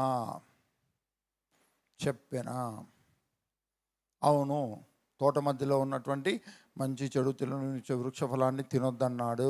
అది తింటే చచ్చిపోతావన్నాడు. సాతాను అన్నాడు చచ్చిపోవు అన్నాడు. నిజమా? చచ్చిపోనా? అంతే, తినేసింది. తనతో ఉన్న భర్తకి ఇచ్చేసింది. ఇప్పుడు మరణం వచ్చిందండి. మరణం వస్తే రక్తమాంసములలో ఉన్న మనిషి మరణం యొక్క బంధకంలోకి వెళ్ళాడు. తినొద్దన్న పండు తినడం వలన ఆ రక్తమాంసంలో ఉన్న వారిని విమోచించుటకు, మరణ భయము నుంచి విమోచించుటకు, మరణ బంధకాల నుంచి విమోచించుటకు దేవుని కుమారుడు రక్తమాంసములలో ఈ భూమి మీదకి వచ్చాడు. ఆ మరణము అక్కడ స్టార్ట్ అయింది. మరణము జీవము అన్నది దేని మీద ఆధారపడిందో తెలుసా అండి? ఫెయిల్యూర్ సక్సెస్ అనేది దేని మీద ఆధారపడిందో తెలుసా అండి? నిర్జీవము జీవము దేని మీద ఆధారపడిందో తెలుసా అండి? నువ్వు తలగా ఉంచబడతావా, తోకగా ఉంచబడతావా అనేది దేని మీద ఆధారపడిందో తెలుసా అండి? దేన్ని ఇంపార్టెంట్గా తీసుకొని నువ్వు పని చేస్తున్నావు? ఎవరు చెప్పిన మాటను ఇంపార్టెంట్గా తీసుకొని పని చేస్తున్నావు? ఇది దేవుని దృష్టికి చాలా చాలా చాలా ప్రాముఖ్యమైనదండి.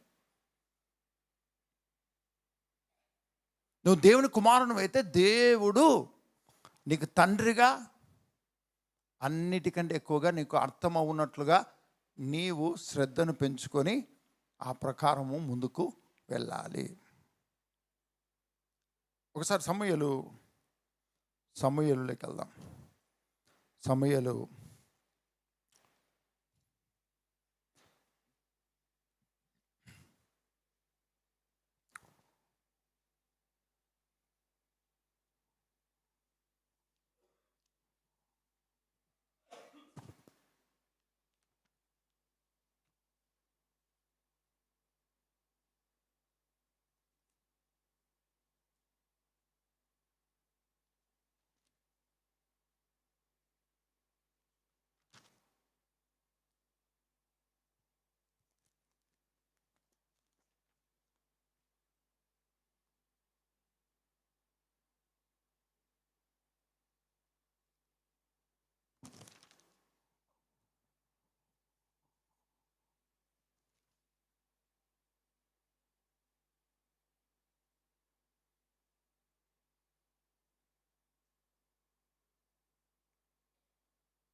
సమూయేలు మొదటి సమూయేలు 13వ అధ్యాయం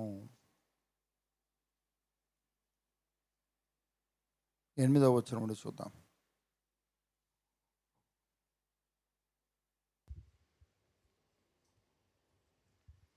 సమూయేలు చెప్పినట్లు అతడు 7 దినములు ఆగి సమూయేలు గిల్గాలునకు రాకపోవుటయు జనులు తన యుద్ధ నుండి చెదిరిపోవుటయు చూచి దహన బలులను సమాధాన బలులను నా యొద్దకు తీసుకుని రమ్మని చెప్పి దహనబలి అర్పించెను. అతడు దహనబలి అర్పించి చాలించిన వెంటనే సమూయేలు వచ్చెను. కొంచెం జాన్ కొంచెం వాల్యూమ్ పెంచు.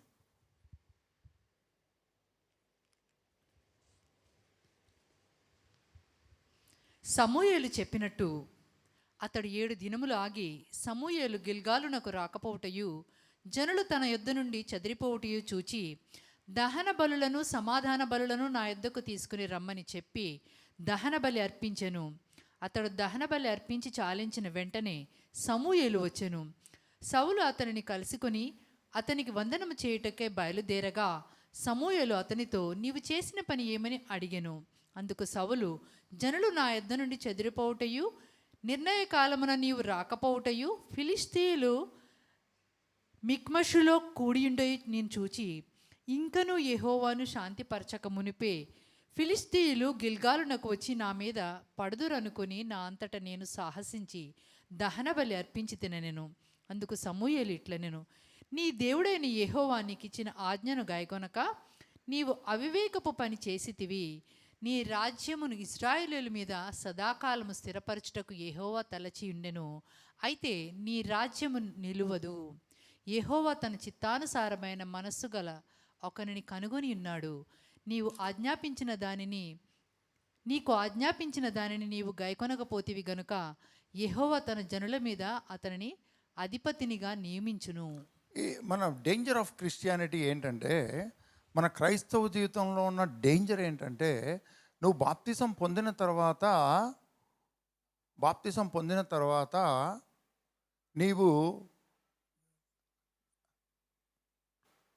దేవునితో స్థిరమైనటువంటి సహవాసము, దేవుణ్ణి స్థిరముగా తెలుసుకోవడము చాలా ప్రాముఖ్యమైనదండి. ఇక్కడ సౌలు అనేటువంటి రాజు, మొట్టమొదటి రాజు, ఇజ్రాయేలీయులకు దేవుడు నియమించిన మొట్టమొదటి రాజు అండి. అయితే ఇతన్ని చేసినటువంటి మిస్టేక్ ఏంటంటే,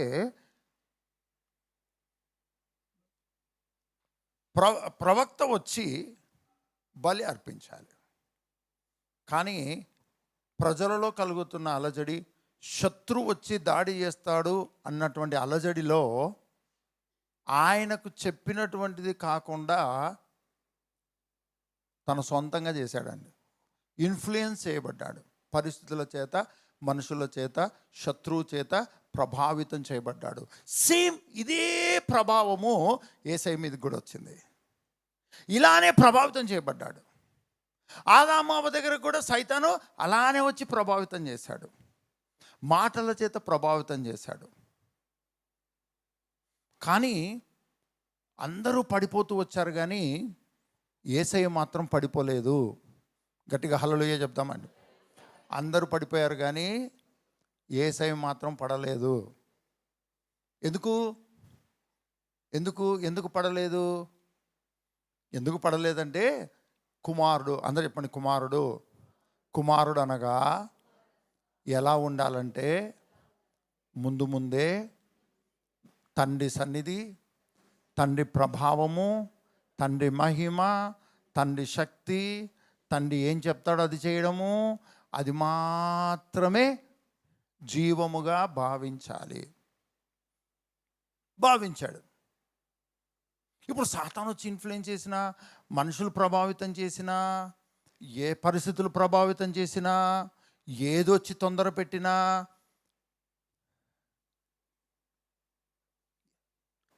కుమారుడన్న యేసయ్య ఏం చేశాడంటే, దేవుని నోట నుండి వచ్చు మాట వలన మాత్రమే నేను జీవిస్తాను. ఇప్పుడు నువ్వు చెప్పినందుకు ఈ రాళ్ళను రొట్టెలు చేసుకొని తిని కడుపు నింపుకొని నా అధికారం ఇది అని నేను చెప్పను. నేను ఆజ్ఞాపిస్తే రాళ్ళు రొట్టెలు అవుతాయి. రాళ్ళు రొట్టెలు అవుతాయి, కానీ నీ మాట నేను వినను. ఎందుకంటే ఇంతవరకు ఆదిలో నుంచి మొదలుకొని నీ మాట వినటము ద్వారా నరుడు చచ్చిపోతూ వచ్చాడు, రక్తమాంసం ఉన్నవాడు చచ్చిపోతూ వచ్చాడు. మరణం అనేది ఏలుబడి చేస్తుంది.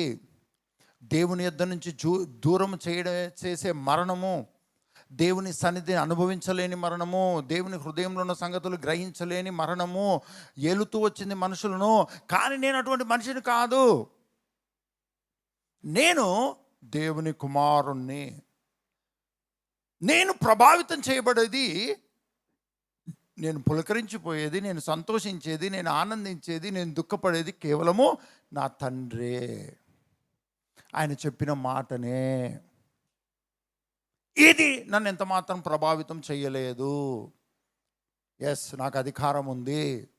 నిర్జీవమైన వాటికి నేను జీవం ఇవ్వగలను. నా వస్త్రపు చెంగులో సైతం పునరుద్ధాన శక్తి ప్రవహిస్తుంది. ఎవరైనా బాలేని వాళ్ళు వచ్చి నా వస్త్రపు చెంగు ముట్టుకుంటే వాళ్ళు బాగైపోతారు. కానీ నా అధికారాన్ని దేవుని తండ్రి మాట చొప్పున, తండ్రి చిత్తం చొప్పున, ఆ సీజన్ ప్రకారము, ఆ టైం ప్రకారం మాత్రమే నేను ప్రత్యక్షపరుస్తాను తప్ప నా సొంతంగా నేను చెయ్యను అన్నట్లుగా శత్రువు ఎదుట బిహేవ్ చేశాడు. మోషే కూడా ప్రభావితం చేయబడ్డాడండి. నరుడు స్నేహితునితో మాట్లాడినట్లు యెహోవా మోషేతో మాట్లాడానని బైబిల్ చెప్తుందండి. కానీ మనుషుల ప్రభావం చేత, ఇజ్రాయేలీల యొక్క ఫ్రస్ట్రేషన్లో, కోపంలో, వాళ్ళు దూషిస్తుంటే, వాళ్ళు నిందిస్తుంటే, వాళ్ళు మాట్లాడుతూ ఉంటే, వాళ్ళు సనుగుతుంటే, వాళ్ళు గునుగుతుంటే, మరి మోషేకు ఫుల్ కోపం వచ్చేసింది. ఒకసారి బండలు వాళ్ళు కొట్టేశాడండి. ఏం బండలండి? ఎవరు గ్రానైట్ రాళ్ళనింది? ఆజ్ఞల బండలండి. ఆజ్ఞల బండలను, 2 పలకలను, ఆజ్ఞల పలకలను కోపంలో పలగొట్టేశాడండి. సరే అని మళ్ళీ కొత్త పలకలు ఇచ్చాడండి. కొత్త పలకలు ఇచ్చాడు, అయిపోయింది. ఒకసారి బండను కొట్టు అన్నాడండి. బండను కొట్టు అంటే కొట్టాడు, నీళ్ళు వచ్చాయండి. రెండవసారి ఇంకా చాలా పీక్లోకి వచ్చేసిందండి ఫ్రస్ట్రేషన్, బాధ, కోపము. ఇజ్రాయేలీలు అట్లే ఉన్నారు, వాళ్ళ ప్రవర్తన అట్లే ఉంది, వాళ్ళ ప్రభావం అట్లే ఉంది, పరిస్థితులు అట్లే ఉన్నాయి. మొత్తానికి ఆ ఫ్రస్ట్రేషన్లో ఏం చేశాడంటే, దేవుడు చూపి అన్నాడండి. బండకు ఆ కర్రను చూపి అన్నాడండి. మోషే ఏం చేశాడు? ఎన్నిసార్లు కొట్టాడు? కొంతమందికి ఎన్నిసార్లు కొట్టాడో తెలియదండి. ఎన్నిసార్లు కొట్టాడు? బైబిల్ క్విజ్ అండి. ఎన్నిసార్లు కొట్టాడు? ఎవరు 30 సార్లు అనింది? ఊకి కర్రను చూపించమన్నాడండి. కర్రను చూపించమంటే ఆ కర్రతో బండను 2 సార్లు డబేలను కొట్టాడండి. కోపంతో కొట్టాడండి. నీళ్ళు రాలేదా? మీ పక్కలు చెప్పండి. దేవుని మాట బండ నుంచి నీళ్ళు ఇచ్చాయి, కానీ అది చెయ్యని, ఆ ప్రకారం చేయని మోషే కళ్ళతో కనాను చూశాడు తప్ప కాళ్ళతో చూడలేకపోయాడు. పక్కవాళ్ళు చెప్పండి. దేవునితో మహా కష్టం అండి. డిజిఎస్ దినకరన్ గారు పవర్ మినిస్ట్రీ నడిపించే వాళ్ళని, ఇప్పుడు కూడా నడుస్తుందేమో తెలియదు నాకు. అప్పట్లో నాకు తెలిసినంత వరకు ఏ ఇయర్స్ చేసేది పవర్ మినిస్ట్రీ అని జరుగుతుందండి. 2003 కంటే ముందా? ఆ టైంలో పవర్ మినిస్ట్రీ అని జరుగుతుందండి. అప్పట్లో బాగా నోటెడ్ ఉన్నటువంటి పవర్ మినిస్ట్రీ ఏంటంటే దినకరం గారు, జీసస్ కాల్స్ వాళ్ళది. అన్ని కృపావరాల గురించి, ఆత్మఫలాల గురించి, పరిశుద్ధాత్మ బాప్తిసం గురించి చెప్పగలిగి బాగా వాటిని స్ప్రెడ్ చేయగలిగినటువంటి మినిస్ట్రీ నాకు తెలిసి. అప్పట్లో అందరికి తెలిసిండొచ్చు, నాకు తెలియదు. దానికి క్యాసెట్లు వచ్చేవి. ఆ క్యాసెట్లు అక్కడికి వెళ్ళి ఆ పవర్ మినిస్ట్రీలో పాల్గొనడానికి నా డబ్బులు ఉండేవి కాదండి. అడిగి పోలేము, కానీ ఏదో తెలుసుకోవాలని ఆశ తపన. మొత్తానికి కొన్నమో ఫ్రీగా వచ్చినాయో తెలియదు, కానీ ఒక పెద్ద డబ్బా, ఇంత పెద్ద డబ్బా అండి. దాంట్లో దగ్గర 8-10 క్యాసెట్లు ఉంటాయి. అది వినడానికి సపరేట్గా టేప్ రికార్డర్. అంతకంటే ముందు ఉందో మేము కొన్నామని నాకు తెలీదు, తర్వాత ఎంక్వైరీ చేసుకొని మళ్ళీ నెక్స్ట్ వీక్ చెప్తానండి.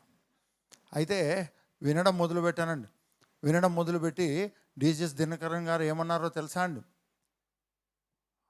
ఆయన కృపావరాల్లో ఎంతో శక్తివంతంగా వెళ్తూ రోజుకు 15-18 గంటలు ఒక మీటింగ్ వెళ్ళాలంటే ఆయన ఎంతసేపు సమయం గడుపుతారంటే నియర్లీ 18 అవర్స్ దేవుని సన్నిధిలో గడిపి ఆయన మీటింగ్ వెళ్ళి స్టేజ్ మీద నిలబడతాడండి. ఇంత అనుభవం కలిగినటువంటి వ్యక్తి ఒకసారి దేవుడు తన కారును మార్చమని చెప్పాడంట అండి. కారును మార్చు, ఈ మంచి కారు తీసుకో అని చెప్తే, అమ్మో అంత కాస్ట్లీ కారు ఎందుకు, దీన్నే రిపేర్ చేసి వాడుకుంటాను, డబ్బులుంటే మినిస్ట్రీకి వాడుకోవచ్చు కదా అన్నట్లుగా దేవుడు చెప్తే, దేవుడు దాన్ని కమాండ్గా చెప్పాడు అని తీసుకోకుండా ఉన్న కారునే నడిపించడం వలన ఆ కారులో ఉన్నటువంటి కూతురు యాక్సిడెంట్లో చనిపోయిందండి. యాక్సిడెంట్లో చనిపోయింది. ఆ యాక్సిడెంట్లో చనిపోవడం వలన దినకరన్ గారు కోలుకోలేకపోయారండి. దేవుడు చెప్పిన మాటను నేను ఆజ్ఞగా తీసుకోలేదని ఏడుపు ఏడుపు ఏడుపు. ఎంతో మంచి ఆత్మీయ అనుభవం కలిగినటువంటి కుమార్తె ఏదో భక్తిహీనరాలు పోయింది అనుకోండి, పీడపోయిందిలే అనుకోవచ్చండి కదా. మాట అయినని కొడుకో కూతురో పోయినాడు అనుకోండి, నేను చెప్తూనే ఉన్నా వానికి పోతావరా నువ్వు పోతావరా అని ఏడ్చుకుంటూనే అంటారండి. అట్లా కాదు, కూర్చుంటే డాడీ, కూర్చుంటే మమ్మీ అన్నటువంటి వాళ్ళు కనుక పోయినారనుకోండి, చచ్చిపోయినంత పరిస్థితి. కొన్ని నెలలో ఎన్నో రోజులు ఏడ్చి తర్వాత పరిశుద్ధాత్ముడు ఆయనను ఉజ్జీవింపజేశాడు. అది వేరే కథ. అది విన్న తర్వాత ఇదంతా మనకు అవసరమా? కృపావరాలు మనకు అవసరమా? వినడం ఎందుకు, చేయకుండా దెబ్బతినడం ఎందుకు, అసలు వినకపోతే బాగుంటుంది కదా అని నా యవ్వన కాలంలో నేను డిసైడ్ అయిపోయానండి.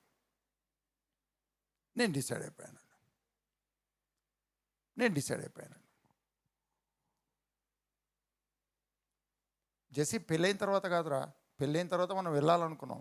పెళ్ళికి ముందర విషయం చెప్తున్నాను నేను. అదే ఎందుకంటే ఏం సబ్జెక్ట్ కనెక్ట్ అవ్వట్లేదని నువ్వు మళ్ళా వేరే విధంగా అనుకోవద్దు. చాలా డేంజర్ ఉంటుందండి. ఏంటి కన్నా ఏమి నాకు తెలియకుండా ఎన్ని జరిగినాయా అన్నాం అనుకోండి, ఎప్పుడో జరిగిన విషయం మళ్ళా లేనిపోని తంటాండి మళ్ళా అంత ఉండదు అనుకోండి. కాకపోతే క్వశ్చన్ వేసినప్పుడు జవాబు చెప్పాలి కదా. నేను అనుకున్నాను, అమ్మ కృపావరాలతో నాకు ఎందుకబ్బా, పరిశుద్ధాత్ముడు నింపబడి ఆయన చెప్పినది కరెక్ట్గా తీసుకొని ఆ ప్రకారం చేయకపోతే ఏంటి పరిస్థితి నాది. అసలే ఇంజన్ దెబ్బతిన్న బ్యాచ్, అది ఇంజన్ అయిపోయిందో బ్రేకులు ఫెయిల్ అయిన బ్యాచ్ అనమాట. ఎక్సలేటర్ లేదండి, దేన్ని తొక్కితే ముందుకు పోతుందో తెలీదు. సరే ముందుకు పోతుంది అనుకుంటే బ్రేక్ తొక్కుదామంటే ఆగాలి కదా, ఆ బ్రేకులు లేవు, ఎక్సలేటర్ లేదు, జీవితంలో బ్రేక్ లేదండి. సరే ఏమో లేవు కన్నా కూర్చొని ఫోటో తీద్దామనడానికి స్టీరింగే లేదు. సరే స్టీరింగ్ లేకపోతే ఏముంది, కూర్చుందాం లేనడానికి కారే లేదండి. అసలే తాడు బొంగరం లేని బ్యాచ్. ఇప్పుడు మనకి ఇంత రిస్క్ అవసరమా? ఏదో బైబిల్ చదువుకున్నామా, చర్చికి పోయినామా, విశ్వాసం కలిగి ఉన్నామా, దేవుని ప్రేమ గురించి మాట్లాడుకున్నామా, ఏదో సున్నితంగా అలా వెళ్ళాలి. కానీ సైతాన పోయేసు నామములో పరిశుద్ధాత్మ అభిషేకము, శక్తి, ప్రభావము అని గంతులేయడం అవసరమా? ఇదంతా మనకు అవసరమా? డిసైడ్ అయిపోయాను. భయం వేసిందండి, భయం వేసింది. కానీ ప్రభుకు స్తోత్రం, ప్రభుకు మహిమ కలుగును గాక. అది ఎప్పుడంటే నేను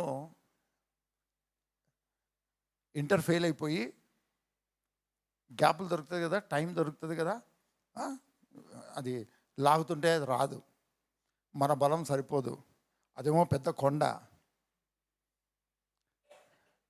దాన్ని లాగుతుంటే లాగబడట్లేదండి. అక్టోబర్లో లాగుతున్నాను, మార్చిలో లాగుతున్నాను, తెలుసు కదా, అక్టోబర్ మార్చి అంటే తెలుసు కదండి. అదే మెయిన్ సప్లీ లాగుతుంటే రావట్లేదు. మెయిన్ ఎగ్జామ్ ఇప్పుడు అందరితో కలిసి లాగితే వస్తుందేమో అని లాగితే రాలేదండి. సరే సప్లీలో నేను ఒక్కనన్నా ఎవరినైనా కలుపుకొని లాగుదామంటే అది కూడా రావట్లేదు. అటువంటి టైంలో భక్తి పెరిగిపోయిందండి. నాకు భక్తి పెరిగిపోయింది. ఇంకా దేవుడే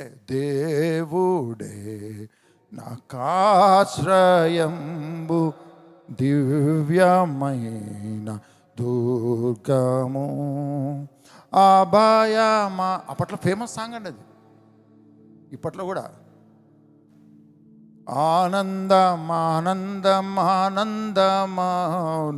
దేవుడే నాకాశ్రయంబు.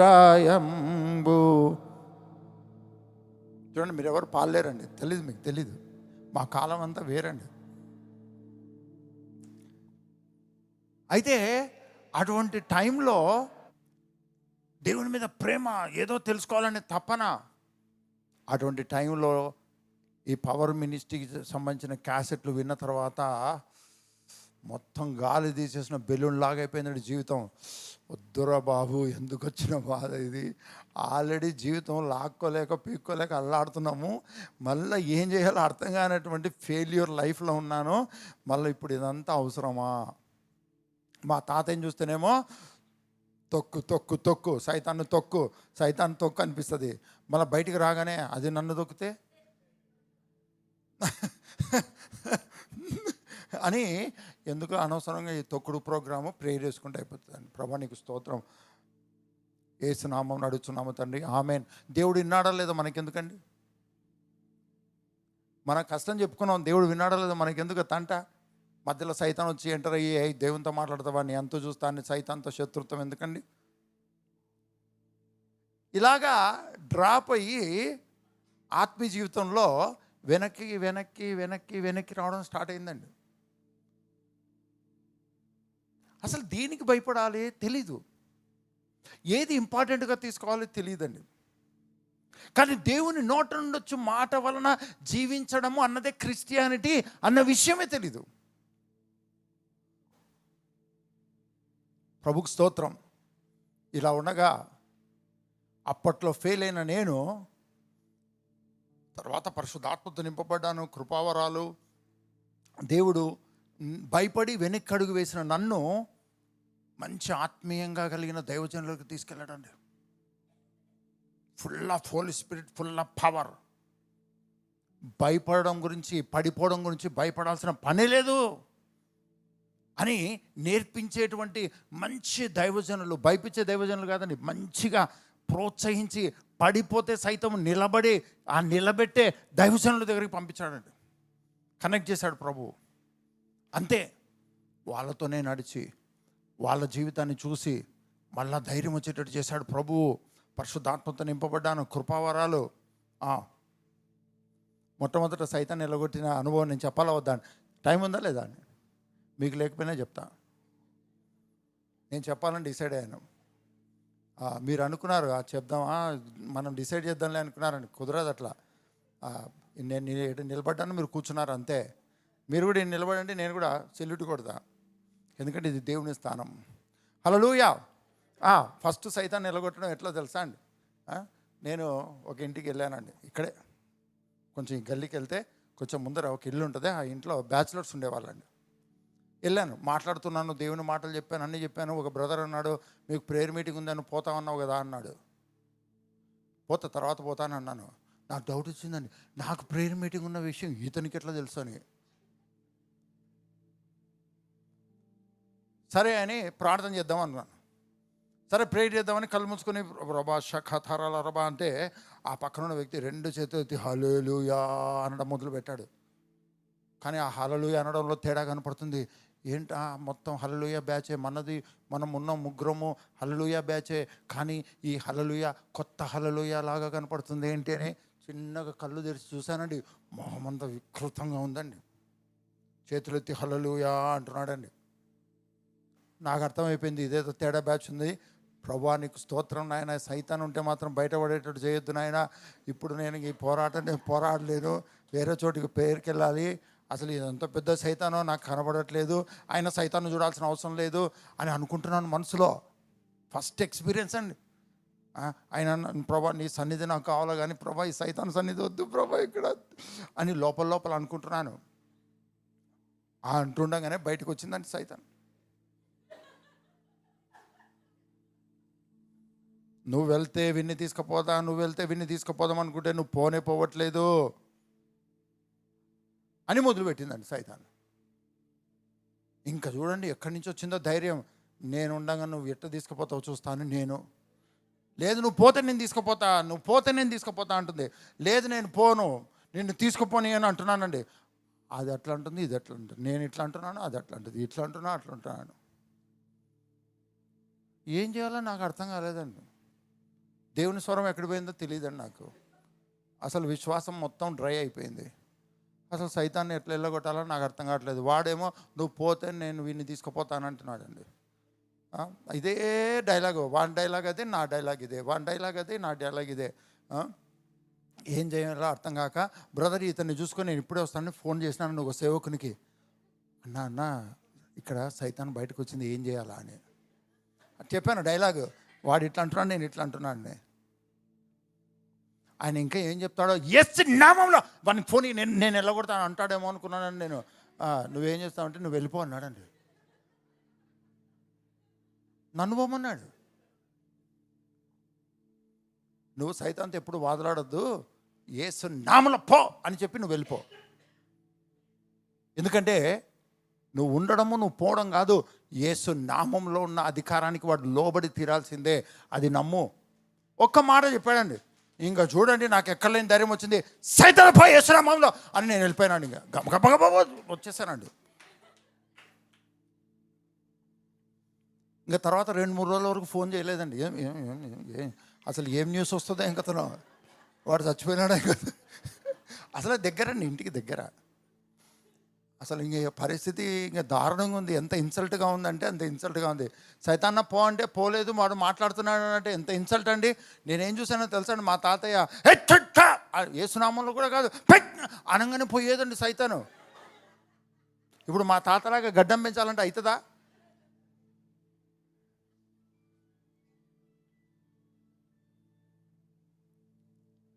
మూడు రోజుల తర్వాత ఎక్కడో రోడ్డు మీద కలిశాడండి. ఆ మధ్యలో ఉన్న బ్రదర్ ఉన్నారు కదా, కలిశాడు. బ్రదర్ మీరు చాలా పవర్ఫుల్ అన్నాడండి నన్ను. ఎగతాళి చేస్తున్నాడా ఇంకతను అనుకున్నాడు నేను. అని ఏమైంది బ్రదర్ ఆ బ్రదర్ది ఏమైంది బ్రదర్? నేను మెత్తగా మాట్లాడుతున్నాను. అసలు మీరు ఇట్లా చెప్పారు వెళ్ళిపోయారు కదా, వెంటనే పడిపోయాడు, బాగైపోయాడు. ఇప్పుడు దేవుని సేవ చేస్తున్నాడు. 2 రోజుల్లోనే పరిశుద్ధాత్మతో నింపబడి దేవుని సేవకుడైపోయాడు. పవర్ఫుల్ బ్రదర్ అన్నాడు. అవును బ్రదర్ అంటున్నాను నేను. Good morning. ఎటువంటి దైవజనులను నాకు కనెక్ట్ చేశాడో తెలుసా అండి. నేను వాళ్ళతో కనెక్ట్ అయ్యానో తెలుసా అండి. నేను ఏవైతే నేర్చుకున్నానో ఇప్పుడు నేను పరిచర్యలో అలానే చేస్తానండి. ఒక వ్యక్తి పడిపోయాడంటే నువ్వు పడిపోక నిలబడతావు అనుకున్నా. నేను చెడిపోయాను అని కనుక ఎవరన్నానంటే నువ్వు చెడిపోక బాగుపడతావు ఎవరు చెప్పారు నీకు? రా,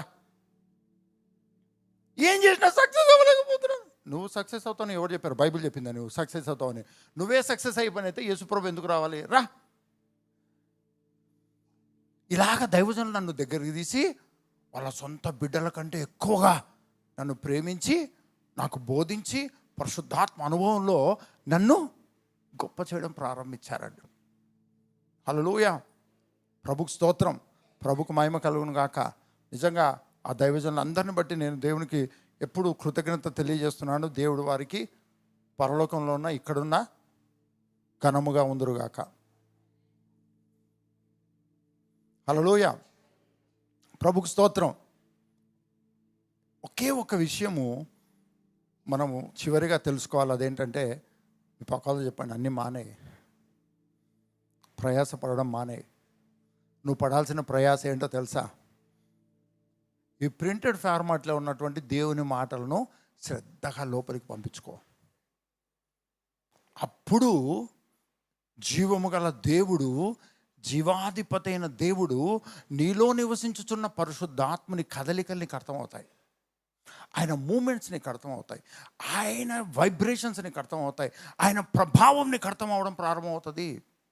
ఈ వాక్యంతో నువ్వు సంబంధం లేకపోతే నీలోనే ఉన్న పరిశుద్ధాత్మని, ఈ వాక్యంతో నీకు సంబంధం లేకపోతే, ఈ వాక్యాన్ని అధికంగా నీలోకి వచ్చేటట్టుగా నువ్వు అనుమతించకపోతే, నువ్వు కలిగి ఉన్న అభిషేకపు జీవితం యొక్క ప్రభావము నీకు అర్థం కాదు. చివరికి ఒక మాట అడిగి నేను క్లోజ్ చేస్తాను. ఏంటంటే, ఒకవేళ కుమారుడైన యేసయ్యనే మనుషుడు రొట్టె వలన మాత్రమే కాదు కానీ దేవుని నోట నుండి వచ్చు ప్రతి మాట వలన జీవించును అని గనక ఆ అనుభవమే గనక లేకపోయి ఉంటే ఏం చేసేవాడు?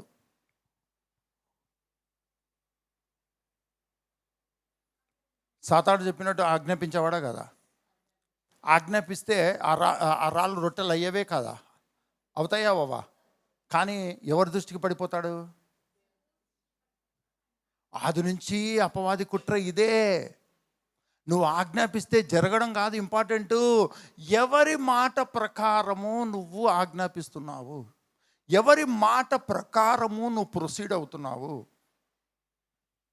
ఏ ఆలోచనతో నువ్వు ప్రొసీడ్ అవుతున్నావు. నిన్ను రక్షించిన వాడు నిన్ను తలగా ఉంచుతాననే వాగ్దానం చేశాడు. దానికి సంబంధించి ఆయన నీతో మాట్లాడతాడు, నీకు స్ట్రాటజీస్ ఇస్తాడు. నిన్ను దేవుడు తను నమ్మిన వాడిని ఆస్తికర్తలుగా చేస్తా అన్నాడు. దాని ప్రకారం ఆయన నీతో మాట్లాడతాడు, దాని ప్రకారం నీకు ఎక్స్ప్లెయిన్ చేస్తాడు, మార్గాలను సరళం చేస్తాడు, పలానా వ్యక్తులను కలువు అని చెప్తాడు, పలానా చోటికి వెళ్ళి పలానాది చేయమని చెప్తాడు. యెహోవా ఆశీర్వాదము ఐశ్వర్యమునిచ్చును. అలా ఆశీర్వదించిన వాడు నీతో మాట్లాడతాడు, నీకు ఎక్స్ప్లెయిన్ చేస్తాడు. నువ్వేమో ఆల్రెడీ బ్లెస్ అయిన వాళ్ళవి చూస్తుంటావు.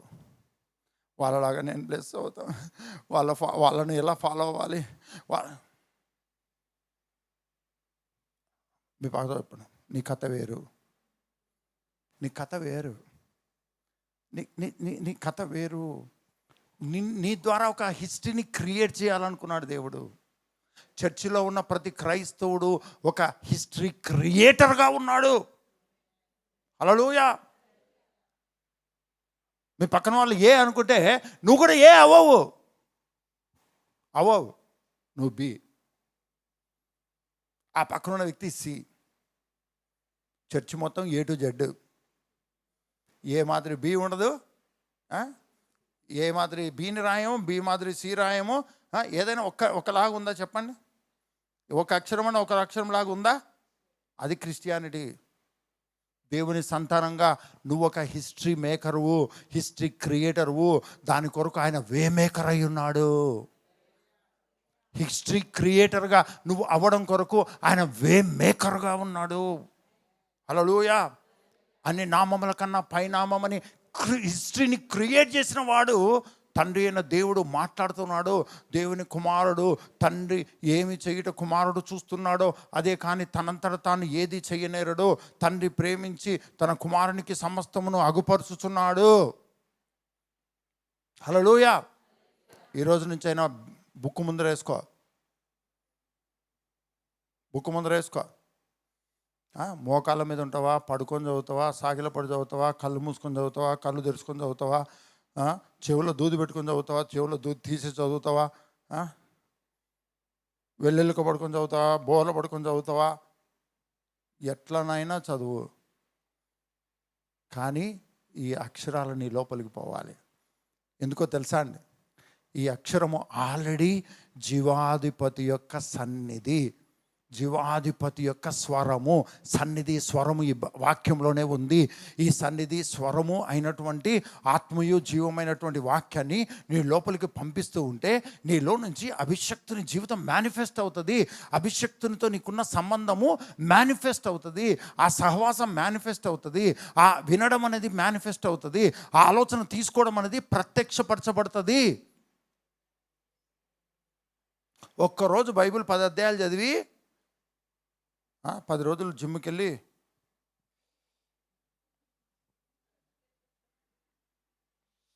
బా బిల్డప్ బ్యాచ్లో జాయిన్ అవ్వద్దు.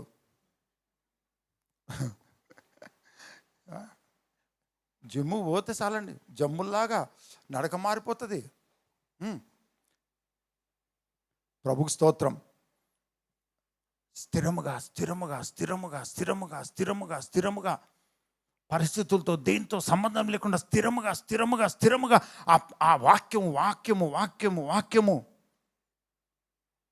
అన్ని భాషలు మాట్లాడుతున్న వారికి మరీ హెచ్చరికగా చెప్తూ ఉన్నాను, వాక్యం అనేది లోపలికి పోకపోతే అధికంగా నీ మాటలు మారిపోతాయి. నువ్వు ఎంతవరకు అన్ని భాషలు మాట్లాడతావో అట్లే మాట్లాడతావు. రత రబా రత రబా రత రబా రత రబా రత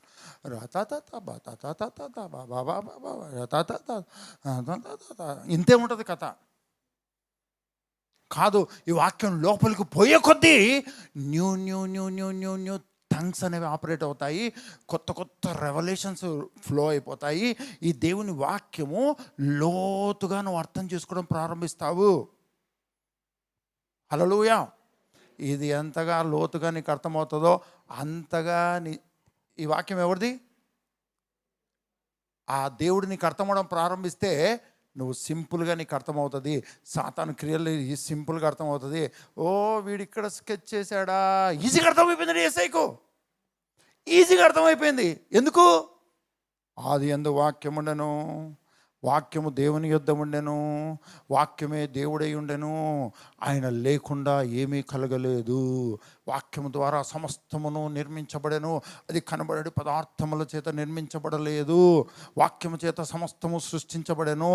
ఆ వాక్యమే కుమారుడై ఉండెను, ఆయన లేకుండా ఏది కలగలేదు. నువ్వు వాక్యం చదువుతూ చదువుతూ చదువుతూ ఉంటే నువ్వు లేకపోతే ఏమీ జరగదు అని హిస్టరీ క్రియేట్ అవుతుంది నువ్వున్న ప్రాంతంలో, నువ్వున్న కుటుంబంలో, నీ కుటుంబంలో. మీ పక్కలు చెప్పండి, ఎన్ని రోజులు ఇట్లనే ఉంటావు? ఆయన నీకు వే మేకర్ ఎందుకు అయ్యాడో తెలుసా? నిన్ను ఒక హిస్టరీ క్రియేటర్గా మార్చడానికి. నీ వంశంలో, నీ తరములో, నీ ముందు వాళ్ళు, నీ వెనక వాళ్ళు, నీ తోటివారు ఎవ్వరూ చేయలేనిది, ఎవ్వరూ చూపించలేనిది, ఎవ్వరూ వర్ధిల్లలేని విధంగా ఆయన నిన్ను తలగా ఉంచడం కొరకు ఆయన నిన్ను రక్షించి ఉన్నాడు. హల్లెలూయా, హల్లెలూయా. గట్టిగా హల్లెలూయా చెప్తామండి. అందుకనే నువ్వు బాప్తిజం పొందిన వెంటనే పరిశుద్ధాత్మునికి అనుగ్రహించబడ్డాడు.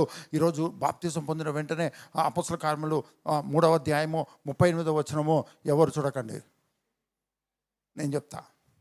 ఎందుకంటే మీరు చాలా ఎగ్జాస్ట్ అయి ఉంటారండి. ఇప్పటికే హ్యాపీగా ఫీల్ అయ్యండి. బైబిల్ మూసేశాను, రిలాక్స్. అపోస్తల కార్యములు 2వ అధ్యాయము 38వ వచనము ఏముంది? అందరూ మారు మనసు పొంది పాప క్షమాపణ నిమిత్తము ప్రతివాడు యేసుక్రీస్తు నామములో బాప్తిసం పొందుడి, అప్పుడు పరిశుద్ధాత్మ అనే వరము అనుగ్రహించబడును. బాప్తిసం పొందిన వెంటనే ఏం వరం వస్తుంది? ఏంది? ప్రమోషన్ వరం వస్తుందా? డబుల్ బెడ్రూమ్ హౌస్ అనే వరం వస్తుందా? బంజారా హిల్స్లో ఇల్లు వస్తుందా? ఏం వరం వస్తుంది? ఏం వరము? The gift holy ghost. Hallelujah. పరిశుద్ధాత్ముడనే వరము బాప్తిసం పొందిన వెంటనే పరిశుద్ధాత్మనే వరము నీకు అనుగ్రహించబడింది. దాన్ని నువ్వు క్లెయిమ్ చేసేవా లేదా? ఆ అనుభవాన్ని, ఆ ప్రభావాన్ని, ఆ శక్తిని నువ్వు క్లెయిమ్ చేసేవా లేదా? మీరు విశ్వసించినప్పుడు పరిశుద్ధాత్మను పొందితిరా? అయ్యో, నీళ్ళలో మునిగాము లేసాము కానీ అసలు పరిశుద్ధాత్ముడున్న విషయమే తెలియదు.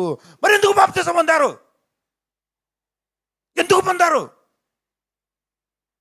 ఎందుకు పొందారు?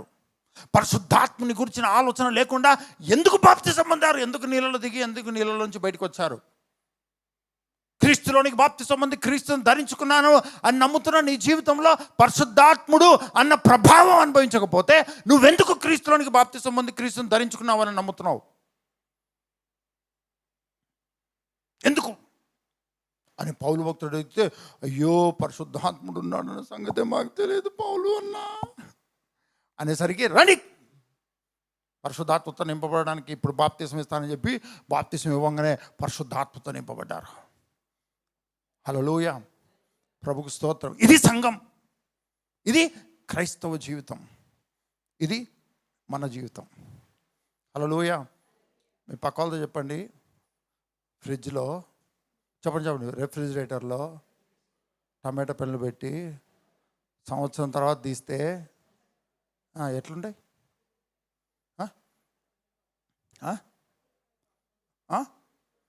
మీ పక్క వాళ్ళు చెప్పండి, నేనెందుకు పెడతాను?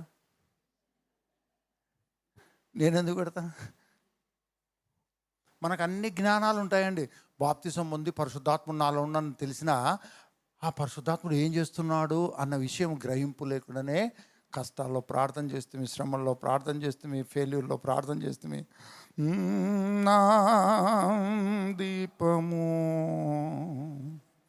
యేసయ్యా నీవు వెలిగించిన. మీరు కావాలంటే టెస్ట్ చేసుకోండి. మీరు సంతోషంగా ఉన్నప్పుడు పాడుతున్నప్పుడు రాగం సరిగా రాదు, కానీ లోపల బాగా దుఃఖము, బాధ, వేదన, చచ్చిపోవడం మేలు అనుకున్నప్పుడు మీరు ఒక్కసారి నోరు ఓపెన్ చేసి సుడిగాలిలో నైనా పాస్టర్ గారు ఫుల్ దుఃఖంలో ఉన్నట్టున్నారు మాత్రం అనుకోకండి. జడివానలోనైనా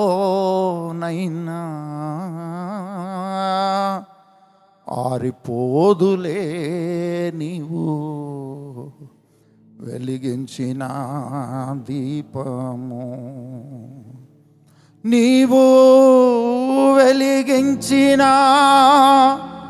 దీపము, నీవు వెలిగించిన దీపము. ఆయన నీలో పరిశుద్ధాత్మనిచ్చాడు. నిన్ను కుమారునిగా, వారసునిగా చూసి ఆయన నీకు తన ఆత్మనిచ్చాడు. ఆయన ఏమైనా చేయడానికి సమర్థుడు తన ఆత్మ ద్వారా. అదే ఆత్మని ఈరోజు నీలో నివసింపజేస్తూ ఉన్నాడు. ప్రభావమును గ్రహించేటట్లుగా, నువ్వు అన్నిటికంటే శక్తివంతమైన ప్రభావం కలిగిన క్రైస్తవునివని నీకు రుచి చూపించడానికి, ఏ సామర్థ్యముతో, శక్తి చేత కాదు, బలము చేత కాదు, నా ఆత్మ ద్వారా దీన్ని చేస్తానన్నాడు. హల్లెలూయా. ఏదైనా నువ్వు ఆత్మ ద్వారా చేసే వ్యక్తివి. హల్లెలూయా. అటువంటి పరిశుద్ధాత్మ నీకు బాప్తిస్మం ద్వారా ఇవ్వబడ్డాడు. ఆ ప్రభావము నువ్వు అనుభవించే కొద్దీ వ్యాధులు, రోగాలు, శ్రమలు, కష్టాలు, అప్పులు, ఇటువంటి పరిస్థితుల ప్రభావాలన్నీ కూడా నీ కాళ్ళ కిందికి రావడం నువ్వు చూస్తావు. హల్లెలూయా, హల్లెలూయా. నువ్వు బలహీనత అన్న ప్రభావం చూస్తున్నప్పుడు పరిశుద్ధాత్మ అభిషేకం యొక్క ప్రభావం కోరుకో. హోలీ స్పిరిట్, ఇది నా మీద ప్రభావితం చూపిస్తుంది. నీ ప్రభావం అనుభవించడానికి నేను హక్కుదారుణ్ణి, నేను వారసుని. నీ ప్రభావానికి నేను వారసుని, నీ శక్తికి నేను వారసుని, ఈ వ్యాధికి నేను వారసుని కాదు, ఈ దరిద్రతకు, ఈ ఫెయిల్యూర్కు నేను వారసుని కాదు, ఈ పాపం చీకటికి నేను వారసుని కాదు. నేను జీవాధిపతివైన నీకు నేను వారసుని, నీకు నేను వారసుని. ఈ సమయంలో ఆ ప్రభావం, ఆ శక్తి, ఆ మహిమ, ఆ సన్నిధి, ఆ నీ స్వరము నాకు కావాలి. పరిశుద్ధాత్ముడ రుబాహతలబో శకబమంతరబో. నువ్వు భాషలు మాట్లాడడానికి ప్రయత్నం చేయద్దు, హోలీ స్పిరిట్ మాట్లాడిస్తాడు. హల్లెలూయా. నువ్వు మాట్లాడు, నువ్వెవరో మాట్లాడు, నువ్వు అభిషక్తుని మాట్లాడు. ఆ అభిషేక ప్రభావం కోరుకో, ఆ జీవ ప్రభావం కోరుకో, ఆ యొక్క అత్యధిక జయం యొక్క ప్రభావం కోరుకో, ఆ పరిశుద్ధత యొక్క ప్రభావం కోరుకో, తలగా ఉంచబడడం అనే ప్రభావం కోరుకో, ఆస్తికర్త అనే ప్రభావం కోరుకో, నువ్వు దేశంలోకి ఆశీర్వాదం అనే ప్రభావము కోరుకో. నీకు తెలియకుండానే వాక్ శక్తి రిలీజ్ అవుతుంది, నీలో నుంచి ప్రభావం రిలీజ్ అవుతుంది. నువ్వు అన్ని భాషలు మాట్లాడడం ప్రారంభిస్తావు. హల్లెలూయా. అన్ని భాషలు అన్ని భాషలు మాట్లాడుతున్నాడు అనుకోవద్దు. ఒక్కోసారికి వచ్చేసరికి నువ్వు డ్రై అయిపోతావు. ఎందుకో తెలుసా? నువ్వెవరో నీకు తెలియకుండా అన్ని భాషలు మాట్లాడడం మొదలు పెడితే, నీకు ఇవ్వబడిన స్థితి ఏంటో నీకు తెలియకుండా, గ్రహించుకోకుండా, నువ్వేం చెయ్యాలో అర్థం కాకుండా నువ్వు అన్ని భాషలు మాట్లాడుతుంటే గంటసేపు మాట్లాడతావు అంతే. ఏ ప్రభావం నీకు అర్థం కాదు. నీ పక్క వాళ్ళతో చెప్పండి, నువ్వు అన్ని భాషలు మాట్లాడగలిగితే ఒక ఉజ్జీవం కలగాలి, ఒక ప్రభావం కావాలి, ఒక రాను హిస్టరీ మేకర్గా ఉండాలి. దాని కొరకు నీకు పరిశుద్ధాత్ముడు ఇవ్వబడ్డాడు, దాని కొరకు నీకు అన్య భాషలు ఇవ్వబడ్డాయి, దాని కొరకు నువ్వు క్రైస్తవునివయ్యావు. అలాంటి జీవితం నువ్వు కోరుకో. ఏదో భక్తి కొరకు బైబిల్ చదవటం, ఏదో సైతాన్ ప్రభావాన్ని తప్పించుకోవడం కొరకు అన్ని భాషలు మాట్లాడడం, ఇటువంటి పనులు చేయొద్దు. నువ్వు హిస్టరీ మేకర్గా ఉండాలి, ఒక హిస్టరీని క్రియేట్ చేసే వ్యక్తిగా ఉండాలి.